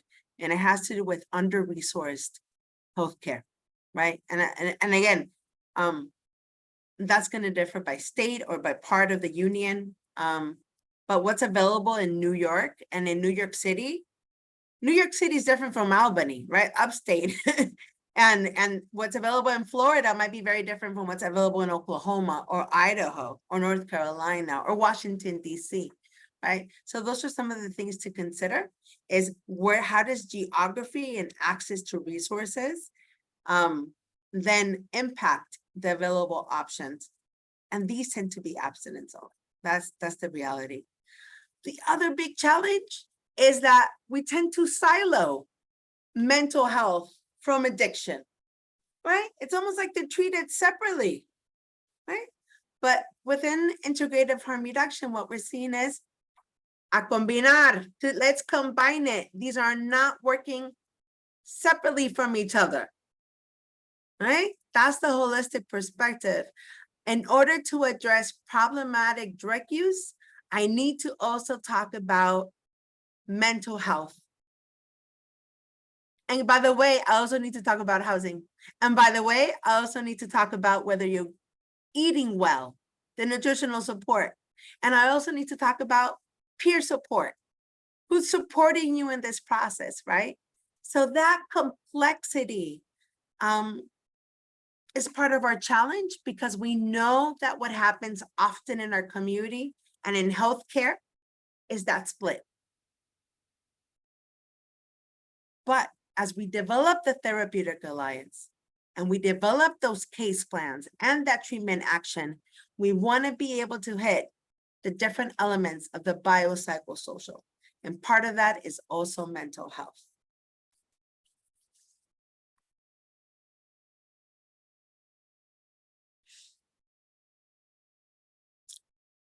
So some of the clinical challenges with all of this has to do, and somebody mentioned the stages of change, and we're actually headed towards the stages of change. But for most folks, as we engage with them, especially if they're forced or mandated into treatment, right? That's the other element we haven't talked about, right? Is somebody voluntarily coming into your door, or they're being mandated, right? But some of our problematic people, substance users are unwilling to stop. They're not ready. They might be mandated, but they're not willing to stop for a myriad of reasons, right? So us, as we enter that therapeutic alliance, that's going to be one of the challenges we need to talk about. Another thing to consider is that we're going to have different goals for different substances or behaviors. We want to be nuanced. We don't want to lump them all together, because my plan for tobacco might be very different from my drug use related to cocaine. And it might be very different from my drug use related to name it, right? And so how do we create within that therapeutic alliance and the relationship different goals for different substances or behaviors, and also have these be participant driven and participant centered? So again, it's a clinical challenge. It's not our problem, but we want to be able to name it as something that we want to be able to address as we do this work. And we've talked about this before, but the abstinence requirement can be not just not realistic, but can actually be very, very harmful. And it may not be realistic for things like sex and eating, which are part of human nature in our makeup. All right, so I mentioned that we were headed this way, and here we are. The stages of change. And I just want to honor that. I think several of us, if not many of us, are familiar with the stages of change. This may not be new, but it is something that we utilize in integrative harm reduction psychotherapy.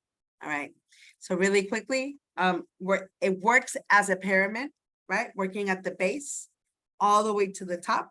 And even though it's a pyramid, you really have to think of this as a cycle, right? It's more of a circular process. But the pre-contemplation on the base is basically, I don't think I need to change, right? There's no problem. I don't know. You know, nada. The next stage of change is contemplation. It's when I'm actually aware that something needs to change, but I'm not necessarily committed to the process, to the steps that need to happen. The one in the middle, called preparation, is, I'm not just aware, I actually have the intention that I want to change this behavior. Action is the next one, is when I'm actively already working on the behavior changes necessary, right? And then maintenance is when that new behavior becomes the norm, right? Now, this diagram has the word relapse, but we're actually going to challenge that language, because within harm reduction psychotherapy, we use slip, but we actually pulled this image from the work of Prochaska et al. So we kept the original language.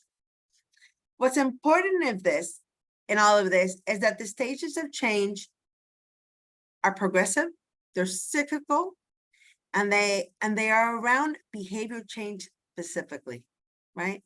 When we talk about the processes of change, we're talking about strategies that individuals need to make in order to make the change, but then also maintain the change. So when we talk about processes, it's the how. How am I going to do this, right? And what we do in the therapeutic alliance is that we're actually going to have people name them, own them, and then actually work out the plan of how you're going to do it. And bringing in the Daniel Big quote, any positive change, it's as small as it needs to be. We're going to celebrate all of it. That's what we do. We're going to honor the change, and we're going to let the participants decide what is the change. Through this process of the stages of change, we're reaching a decisional balance. right? It's a growing awareness that the advantages, right, the pros of the change outweigh the disadvantages, the cons. That's what we're going towards. We're making that decisional balance so that people actually start to see the good in making the change instead of the barriers or the negatives with that change. And last but not least, what we're working towards is self-efficacy, the confidence that I can actually make and maintain the changes in regards to whatever behavior it is that we're addressing. Okay. All right. I'm going to stop share because that was a lot. Any thoughts so far? Anything you want to bring in around the stages of change?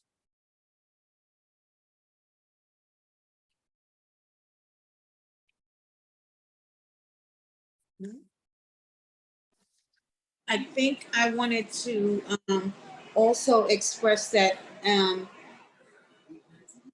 know we do use the term slip, but sometimes working with people in harm reduction, it's not, because a slip also indicates that it may be unintentional. Sometimes the return to use is intentional.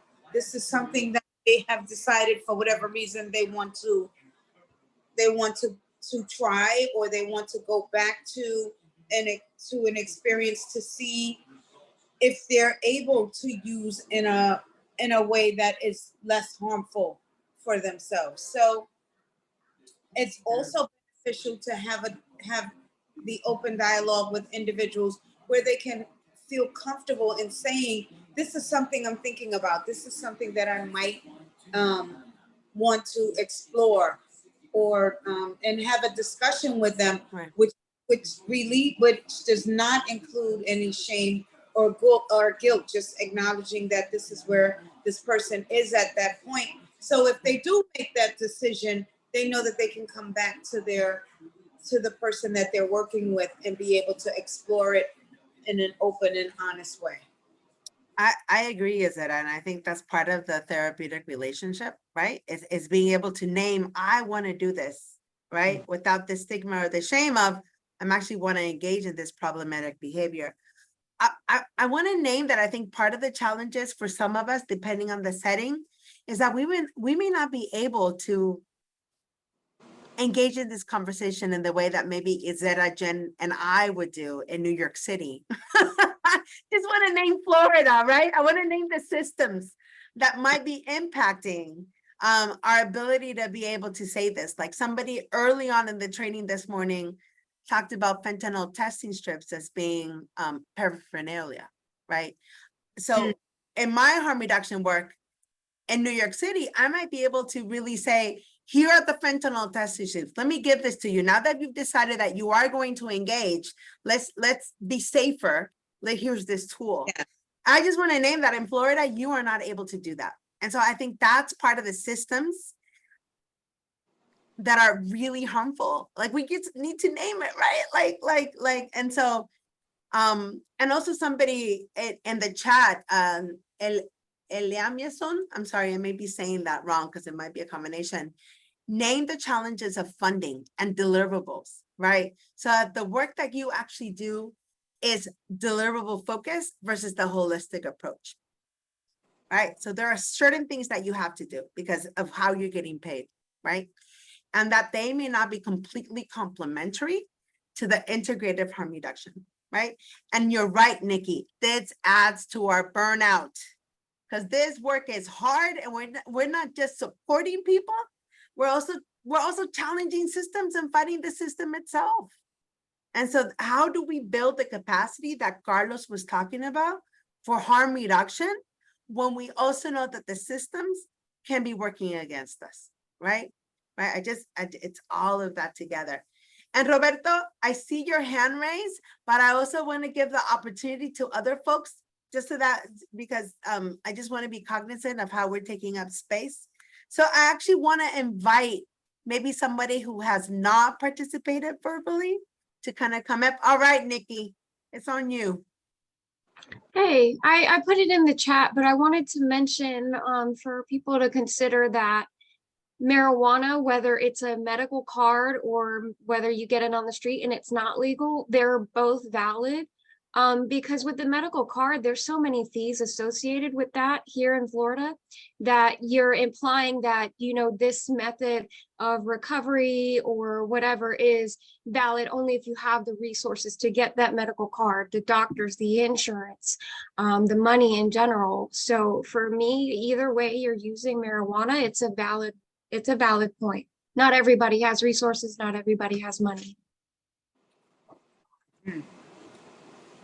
Thank you, Nikki. I think that's really important. Like, let's share strategies about how do we do this, right? So what are the different strategies that we can utilize that are okay in Florida? So We can fund medical cards with grants. I love it, right? But we need to figure it out. I think that's part of the of what we do in this training is to actually share strategies. I also think, I know here, I'm upstate New York, and I know here that what I've heard from people is that even with the marijuana card, the marijuana in the dispensaries are so expensive that they can't afford to purchase it anyway. So, so that creates another barrier.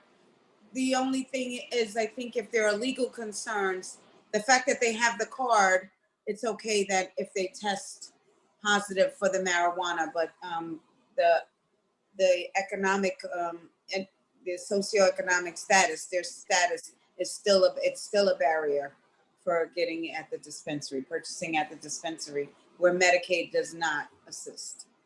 I want to name in the chat, Carlos, you mentioned around marijuana laced with fentanyl. I'm going to echo what Nikki just wrote. That is actually a myth that has circulated tremendously through mainstream media.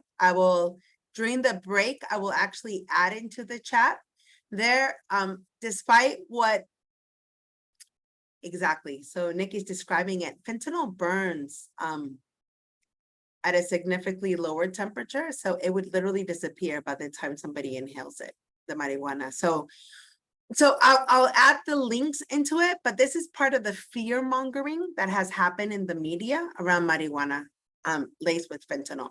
Fentanyl is real and it is part of the unsafe drug supply, but it is not in marijuana. It is in cocaine, it is in crystal meth, it is in heroin, it is in counterfeit pills, but it is not in marijuana. So I just kind of want to name it.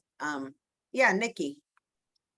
I also want to point out that if it is in the marijuana, then the person probably won't ingest it. And also we're talking about cross-contamination when people are dealing drugs. So that could be an unintentional concern. But typically if a person is dealing weed, it's not usually the same clientele as the people who are buying fentanyl. So we have more casual users engaging in just marijuana use. But if we're putting fentanyl in marijuana, it makes more sense for the dealer to make money because they can become addicted. It doesn't make as much sense to put it in marijuana, if that makes any sense. Absolutely. Thank you, Nikki. And I just dropped into the chat the Filter magazine article, which describes a lot of the points that Nikki dropped into the chat. All right, well, it is 2:33 and we are scheduled for a 15-minute break. That is our afternoon break. So let's do this. Let's take a break from 2:35 to 2:50, and then hopefully Jen will be back by then. So anyway, so go stretch, grab some water, take the bathroom break, and I will see you all at 2:50, okay? All right.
Oh. All right, so I'm gonna screen share it because there is one slide that we wanted to share with y'all related to the stages of change, and then we'll take it from there.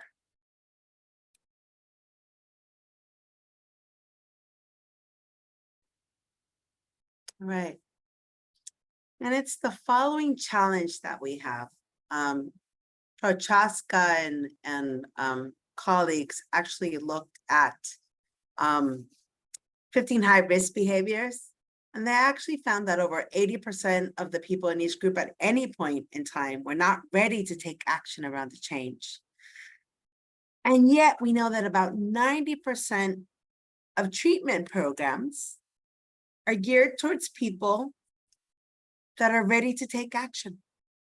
And so that's part of the conundrum of the work that we are in, is that so much of it is for the contemplation and the action stage. It doesn't really address pre-contemplation and contemplation, right? And so part of our work is how do we build so that people are ready for the change? How do we build programs for the folks who are not ready to take action? And this brings us to the multiple meanings model. And we bring this in from the work of psychologists. But essentially, what the multiple meanings model says is that substance use has many meanings. It often carries, expresses, and reflects multiple meanings, and all at the same time, right? Some people are actually able to name it. This is how I feel. This is what it means to me. And then other folks haven't had that type of contemplation and reflection. Within integrative harm reduction, we want to go deep into the meanings. We want to be able to kind of address what is that drug use or that problematic behavior? What does it mean to us? And within that awareness, they were able to then create strategies for change. But if we're not aware of the meaning of that risk behavior, and then there's a conundrum of how do we address it, right? In fact, what we know is that the behavior that we're trying to address or that the participant needs to address may be the only language that they know. It might be the only way of being that they know, right? And so part of what we want to unpack and explore is what are other ways of being? What are other ways of living that are different from that behavior, right? And so we want to be able to use communication about something to be able to unpack it. We want to be able to identify, to put into words, and to actually share those words. What is unformulated or not being able to express it or unnamed, then it can't be integrated into the action plan, right? And the urge to use, right? That impulse, we cannot create space around it if we haven't found the words to communicate around it, right? So we're going to be looking at the multiple meanings model as a way to really think about, again, this is the language from psychology, but around personality deficits, around trauma, around learning, and around what are the different behavioral mechanisms, right? The different ways of behaving and being, right? And so all of that is part of the multiple meanings model. And we're going to go deeply into what does it all mean for the person? We want that person to actually be able to name it.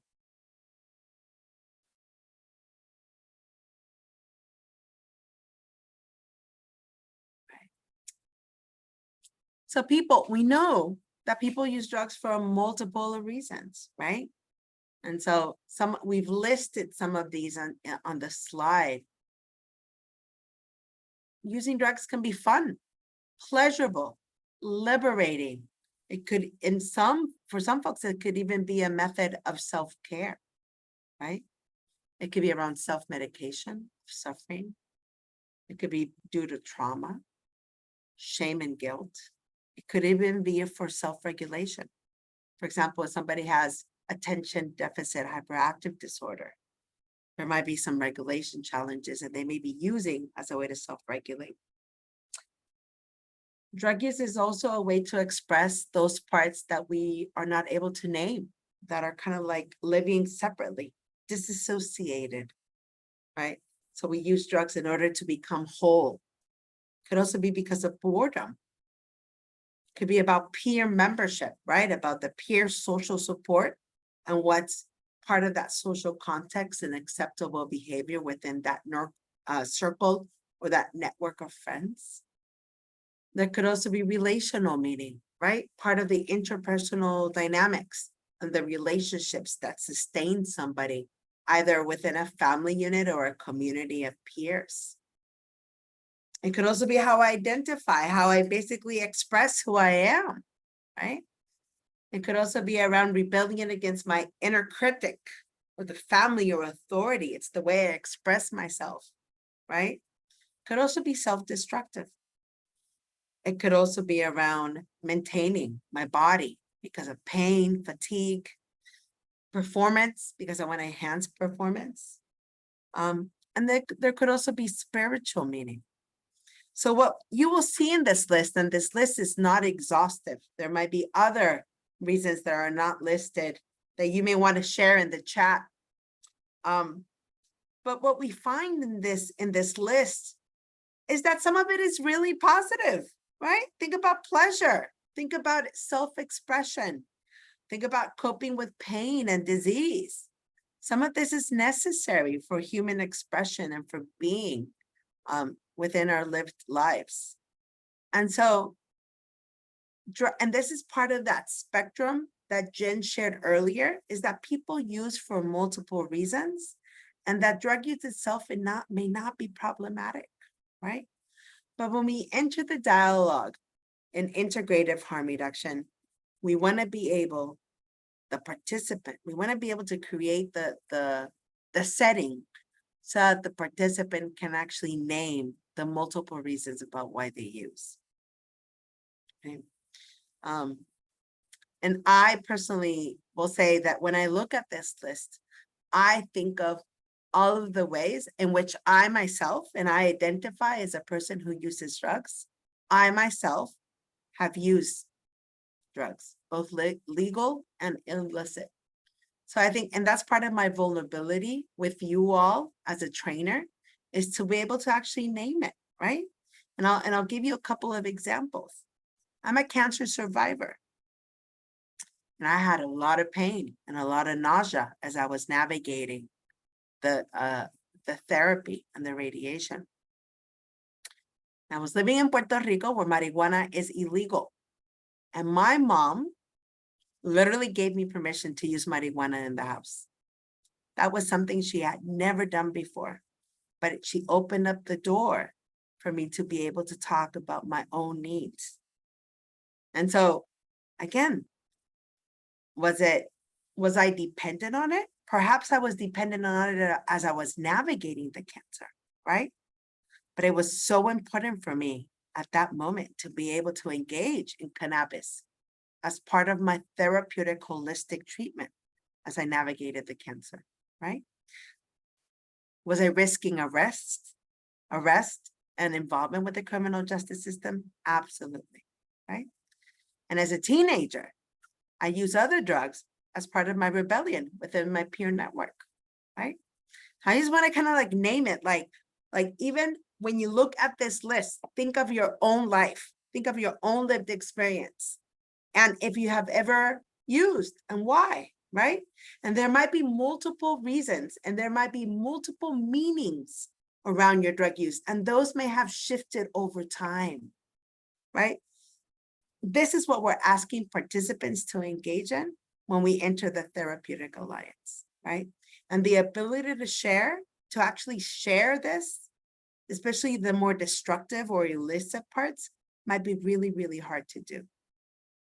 But some of what we need to do perhaps is how do we open up the dialogue? There might be different strategies on how to do that. Let me actually stop share and invite you all to think about this list. Were there other ones that were missing from the list? And how do you incorporate or think about this? Yeah. So Nikki shared, my mom is a tiny, fiery Puerto Rican lady. She doesn't understand my harm reduction practices, but she supports me because she sees what a difference it has made for me.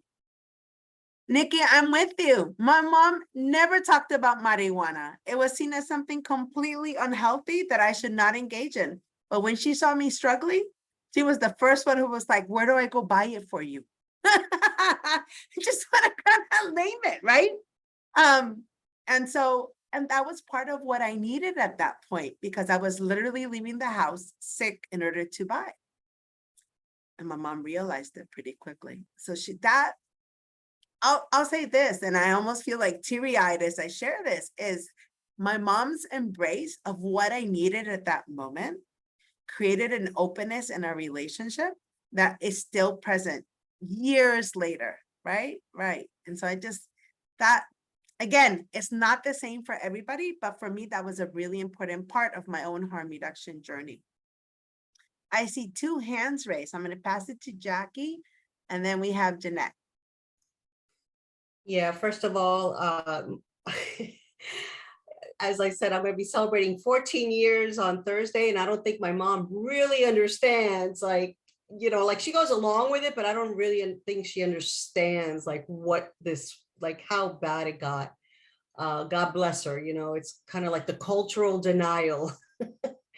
You know, but thankfully I have a support system outside of that, you know, another family that supports. But your list is amazing because like easily 9 of those things listed just right there. Like it was never for fun or pleasure. It was kind of like a need due to all the dysfunctional stuff going on.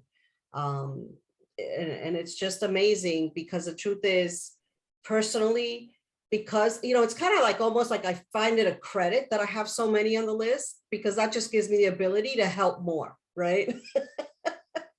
So I'm just really grateful that so far, like so many things you're covering are just so on point with the real behind the scenes of what addiction really should engulf, what it should sound like, look like, you know, because there's still a lot of stigma, as you were saying earlier, about just recovery in general. You know, people are still those people. And it's sad that that kind of separates us from feeling a part of something bigger when in fact, we're really just trying to get better, you know? So thank you so much for sharing.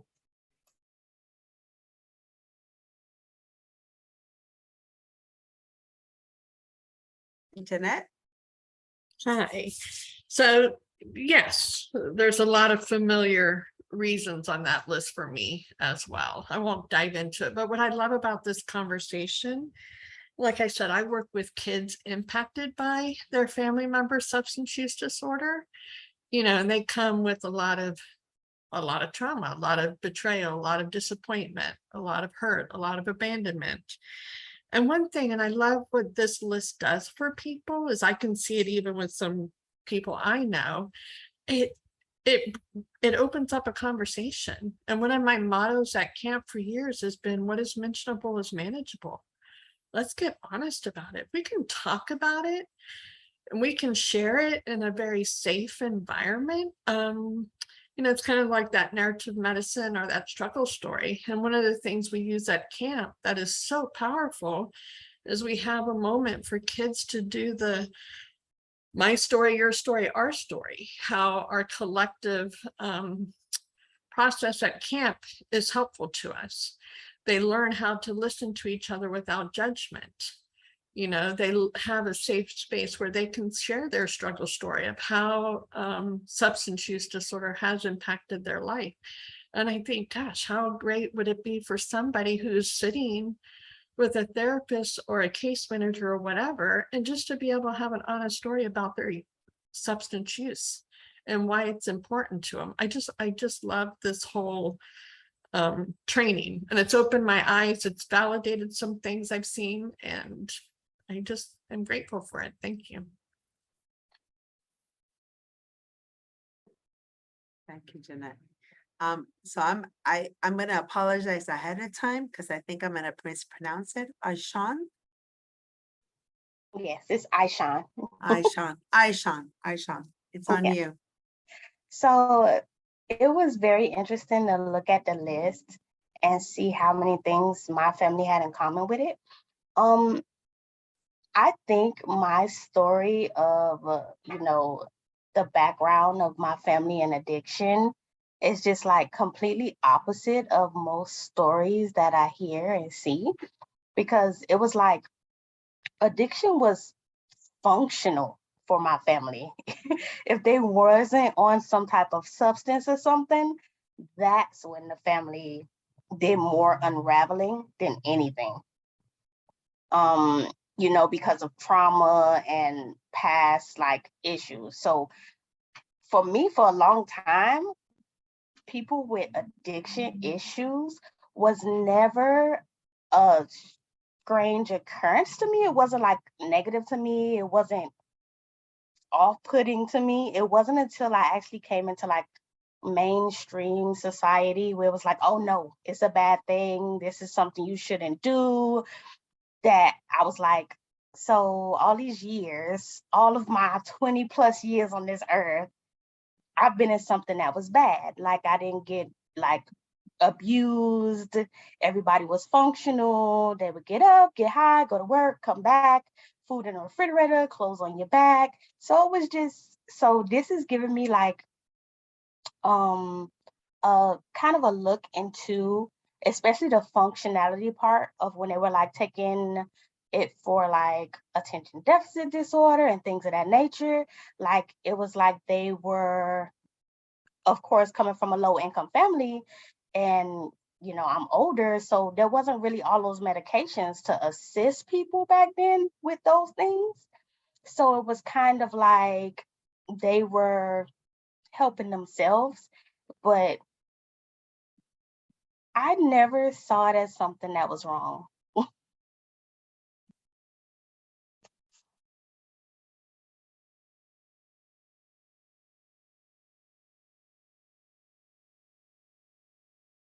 Thank you. And thank you all for sharing. I know that we're being really vulnerable with each other. So I just want to thank you for creating that brave space. Also, like in the chat, people are sharing deeply. And so I just deep honor and appreciation, because I know that my experience is not Roberto's, and it's not Aishan's, and it's not Gio's, and it's not Tanya's, right? And it's not Ken's, it's not Jen's. And that kind of like variability and lived experience and our own experiences with problematic or high-risk behavior are going to differ. But I think what we are doing is creating the intentionality of how are we going to use integrative harm reduction to support our participants and our community so that we can be our optimal selves. So I just want to thank you all. And with that, I'm going to welcome Jen back into the space. May I say something, Tamara, before you leave? Uh-huh. I guess harm reduction wasn't in our time when I was growing up.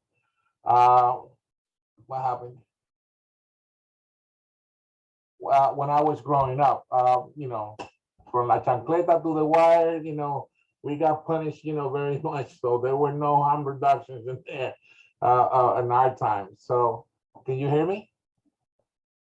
Yes.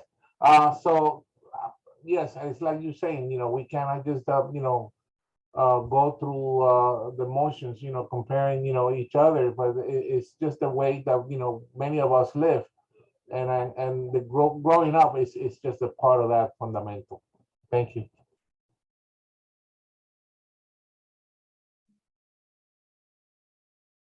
Right. So I know that you covered the slide on the reasons why people use, and now we're going to move into the multiple meanings model. Okay. Apologize. I had to meet with a client who was in a crisis last week to check in with her. Okay.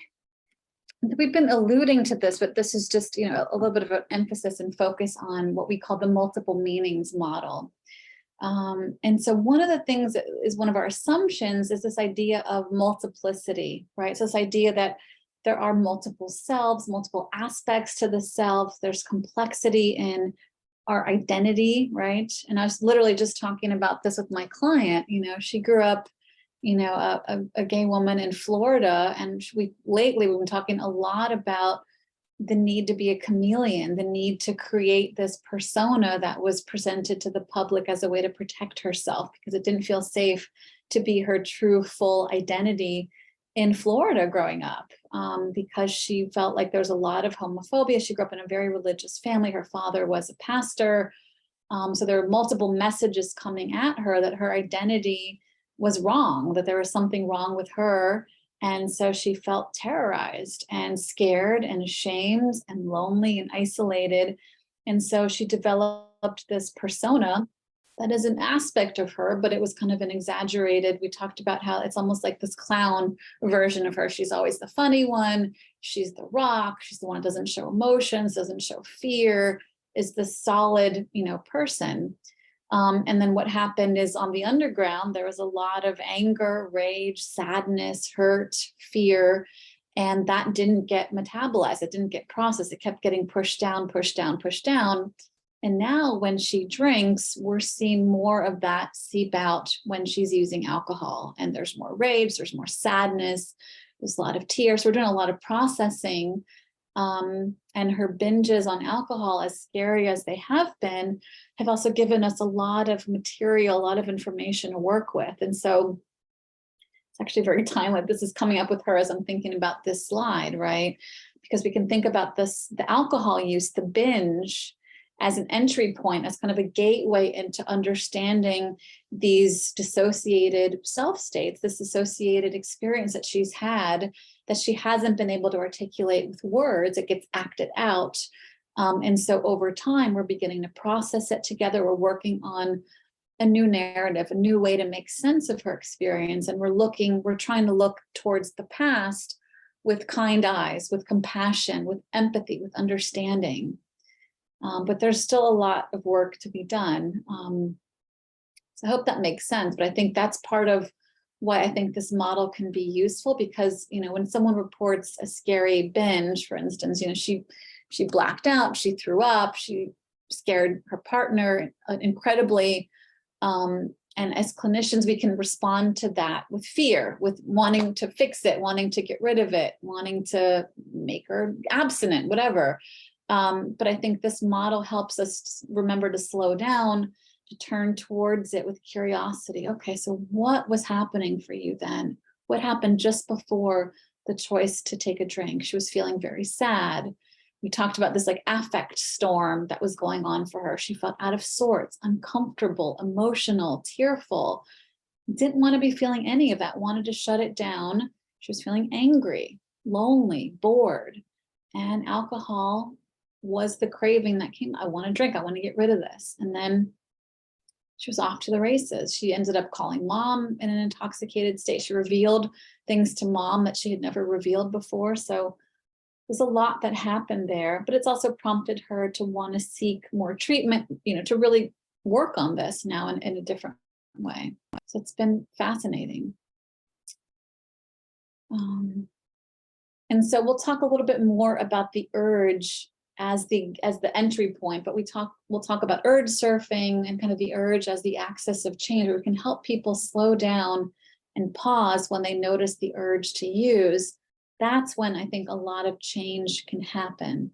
It's in between that space between urge and action, right? That's when we can help people create a different response and build like a repertoire of different options. Here we're going to touch on the work of Ed Kantzian. He was an addiction psychiatrist that was up at Harvard. I think he just passed away within like the last year or two. And he talks about how substance use reflects this attempt at repairing what he calls personality defects. He also talks about it as these sectors of vulnerability, We could also think about it as self-regulation challenges, ego deficits. I mean, there's different ways, different language to describe what he's talking about. But we often see difficulties in these 4 domains when a person is grappling with problematic addictive behaviors. And so the first one is self-care challenges or self-care deficits. And so we could think about that literally in terms of tending to the body, managing, health issues, physical needs, health needs. So that could be one element of self-care. But the other piece of it that he talks about is this idea of signal anxiety. And so when we think about signal anxiety, we think about the capacity to respond to risk and danger, right? So you heard me mention, I have a 1-year-old who started walking like 6 weeks ago. So it's been chaos here, as you can imagine. This little person running around who has like no frontal lobes, no capacity to stop. And so we're trying to teach him, he can reach the knobs on the stove, right? And so we're trying to teach him that's dangerous, that's hot, you can't put your hands there, right? And so we could think about like we're teaching him signal anxiety, to learn that something is dangerous, to not approach, right? To be cautious, to slow down. And so these are the building blocks of teaching him how to take care of himself, how to self-protect, how to self-mobilize, right? And so what we see, unfortunately, with folks that struggle with problematic substance use is there's an impairment there, right? They lack that capacity to feel and appreciate danger and risk. And it's dissociated, it feels numb, it's shut down. It's just not there in a similar capacity that it might be for someone like me, who's very risk adverse. My anxiety will go through the roof if I feel that there's risk or danger.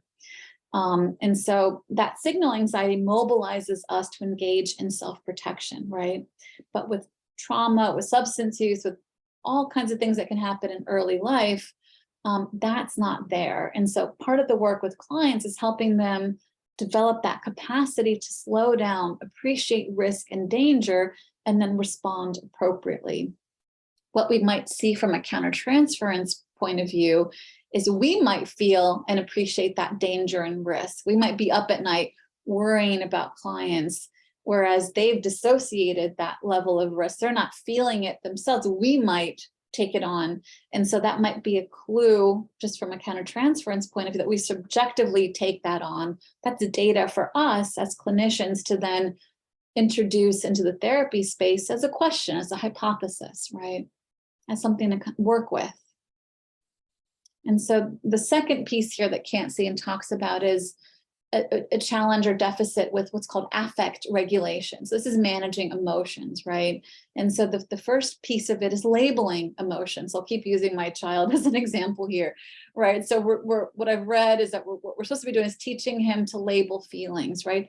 Grayson, you're upset right now. You're scared, you're sad, you're tired, you're angry, you're hungry, right? So we're helping him put language to what's going on, right? That's kind of the first phase of building the capacity to manage emotions, is labeling, identifying, putting it into words, acknowledging it. And then the second layer of this is then modulating it, managing it, using self-soothing skills, emotion regulation tools to meet the demands of the situation that we're in, to adapt to what's going on around us, to be more flexible, right?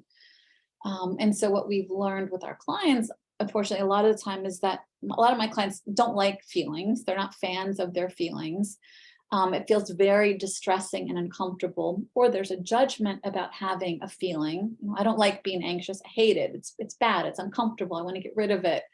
And so what happens is we turn to something outside of us. It could be sex. It could be porn. It could be food, a substance. There's many, many different things that people can turn to as a way to modulate their feelings, or get rid of or manage anxiety. A lot of my clients that have anxiety turn to alcohol as a way to dial down the intensity of the anxiety, right? And so the third piece here that he talks about is self-esteem and identity problems. And so I'm sure you've seen this with your clients as well, that there's sometimes a lack of a coherent sense of self, an integrated, organized sense of self. Some of my clients I would describe as chameleons, as shapeshifters, as accommodators that have learned that what's safest for them is to try to figure out what does that person want me to be, and then they adopt and become that for that person. That there's a lack of safety in just being themselves. It feels risky and confusing. With a lot of early childhood trauma, we see that as well. And then we see deficits or challenges with self-esteem, right? A lot of self-loathing, self-hatred, feelings of shame, unlovability, I feel unworthy, unlovable. So that's part of what we have to work with in treatment with them. And then the last line here is about interpersonal problems, managing conflict. So we see a lot of challenges with relationships, and that might also enter into the relationship with you as the helper, as the provider. You might see things get enacted or played out with you. That might be a clue into how they are with other people. And then also difficulties then with negotiating conflict, with being assertive. You know, but a person might be passive. They might be passive aggressive. They might be overly aggressive. And so part of the work is helping them learn how to negotiate conflict without avoiding it, without hiding out, without becoming aggressive, right? Does this make sense so far? Are there any questions about this? I mean, the one thing that I would mention is that if you know about DBT, some of the DBT modules actually map onto these 4 domains. And so what we want to do is kind of identify, where do our clients land in terms of these domains? What are their vulnerabilities? And then that can help us then think through why they might be using, the function the use might serve, the meaning, and then we can begin to think about what treatment options might exist for them to help manage and accommodate these deficits. All right, I'm going to keep going. And so here, we're going to we have to end in about 8 minutes. So I'm going to give you like an overview, and we can pick this up in the morning as well. I'm citing the work of Judith Herman here. And so one of our multiple meanings model includes this, trauma obviously is a big part of the story. And so I highly recommend her book that came out in '92 called Trauma and Recovery. And so she was one of the first people that began to talk about this idea of what's called complex trauma. You might have heard it as developmental trauma, but trauma that happens early in life and that also possibly cuts across multiple developmental windows, right? So trauma throughout the lifespan. So it could be childhood sexual abuse, physical abuse, emotional abuse. There's a lot of different types of traumas that can happen. And so what she talks about is that it overwhelms us. It exceeds our capacity to cope when we have trauma, and it affects our capacity to have a sense of control, connection, and meaning in our lives. It kind of disrupts those functions from happening in a typical way. They might happen in an atypical way. And they also produce profound changes in arousal, physiologically, emotion, cognition. I think about attention, memory. So all of these different systems in our bodies and our brains are altered when there's trauma. So you can think about it as kind of an atypical developmental pathway unfolds when there's trauma. And they're often not integrated, right? There's often like the severing that happens, this disconnection that happens. Probably end with, we'll see how we do with time, but I probably want to start with the next slide tomorrow morning because that's a lot to cover before we go. But we'll end with this one. And this is about the adverse childhood experiences work. So the ACEs studies that happened out in Kaiser Permanente in California. So Folletti and his group looked at like large scale studies of people that went through their medical treatment programs. And they looked at indices of trauma and they looked at health outcomes. And so if you look at those bubbles here on the left, you see they identified these 10 adverse childhood experiences. So, and they asked people to fill out this brief survey, and they looked at health outcomes afterwards. And so you could see that the 10 are, was there emotional, physical, or sexual abuse?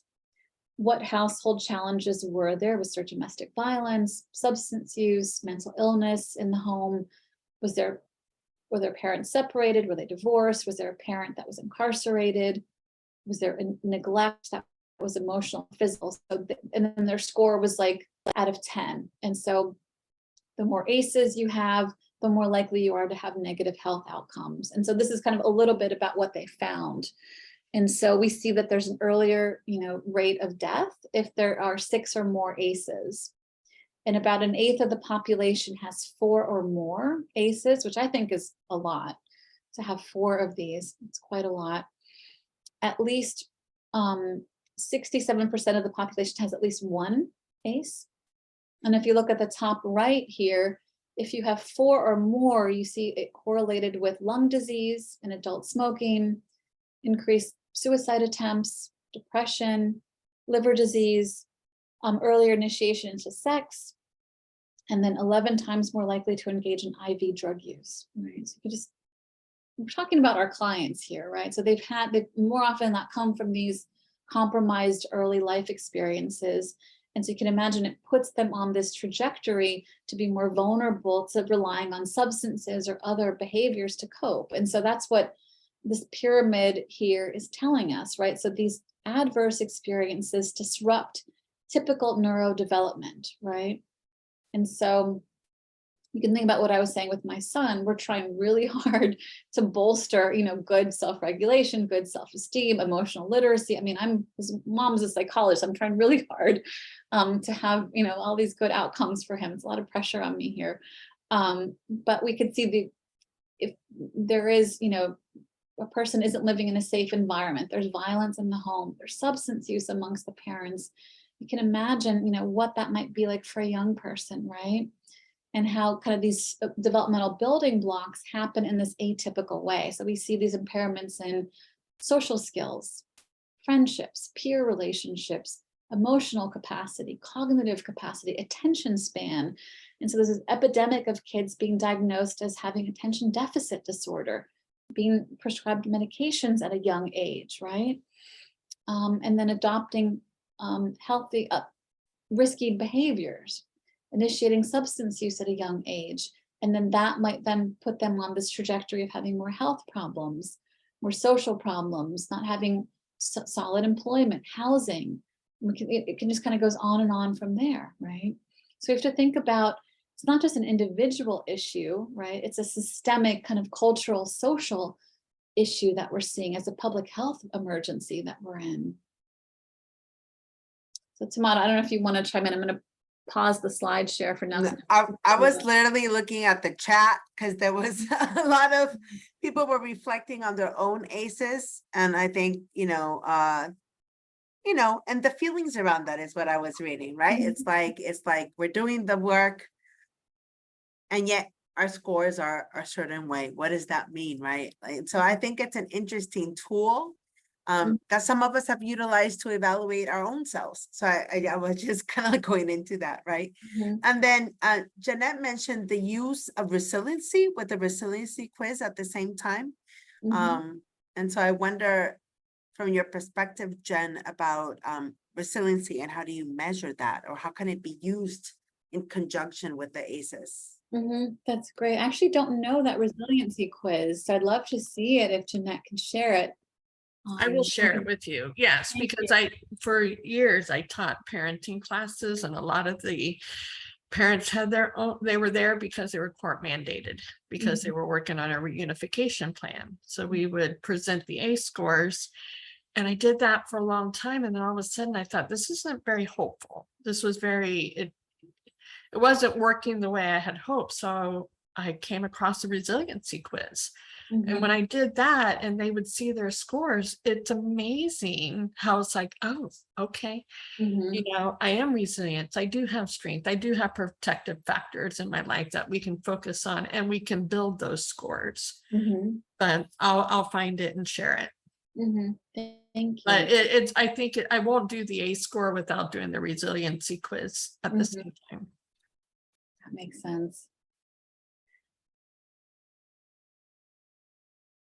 I think we can talk more about resiliency next time, because I know we should run, but I wanted to share. Oh, let me see. There's a lot on ACEs. I'm just trying to figure out which. I'll give you one link for now on ACEs, because I don't know what date those stats are from, but here's a link. Well, I provided the link earlier. It's from the 1990s. So the original study was in the 1990s with patients, or I guess with clients of Kaiser Permanente. So I would assume the statistics are from the 90s, simply would based think on so. that data. Yeah. Yeah. And then if you look at the link, there's that I just shared, there's more information there. There's the questionnaire, and more info. And so, yes, I agree. I bet the numbers are higher today, unfortunately. I'd be curious to see what happens with the pandemic too. They've also extended the 10 questions. So on Mm. certain ones you can, I can't remember. I think it's like 13 or 14. Mm. But yeah, they've extended the questions too that you can take. Okay, good to know. And so tomorrow morning when we meet, we'll start at 9:30 again. We're going to talk a little bit more about trauma and this idea of the window of tolerance. And so we'll flesh that out a little bit more. And so just be prepared that for some people, they find that, just could be a little triggering. I won't get into any details about trauma, but just to be prepared, you might want to just be ready in the morning. We'll take some breaths. We'll work on some grounding skills together as well. All right. So anything else you want to say before we call it a day? I'll say thank you. Gracias. Thank you for engaging with each Yeah, other. I read I'm gonna it. Good. I'm glad it went fast. Thank you. I just want to acknowledge that some of us are multitasking, but we value your participation and your presence, and that makes it easier, right? So when we're engaged and committed. And so thank you. Thank you, everyone. Snaps all around. Yeah. See you tomorrow morning. All right. Hasta mañana. Bye, everyone. Thank you. Bye, everyone.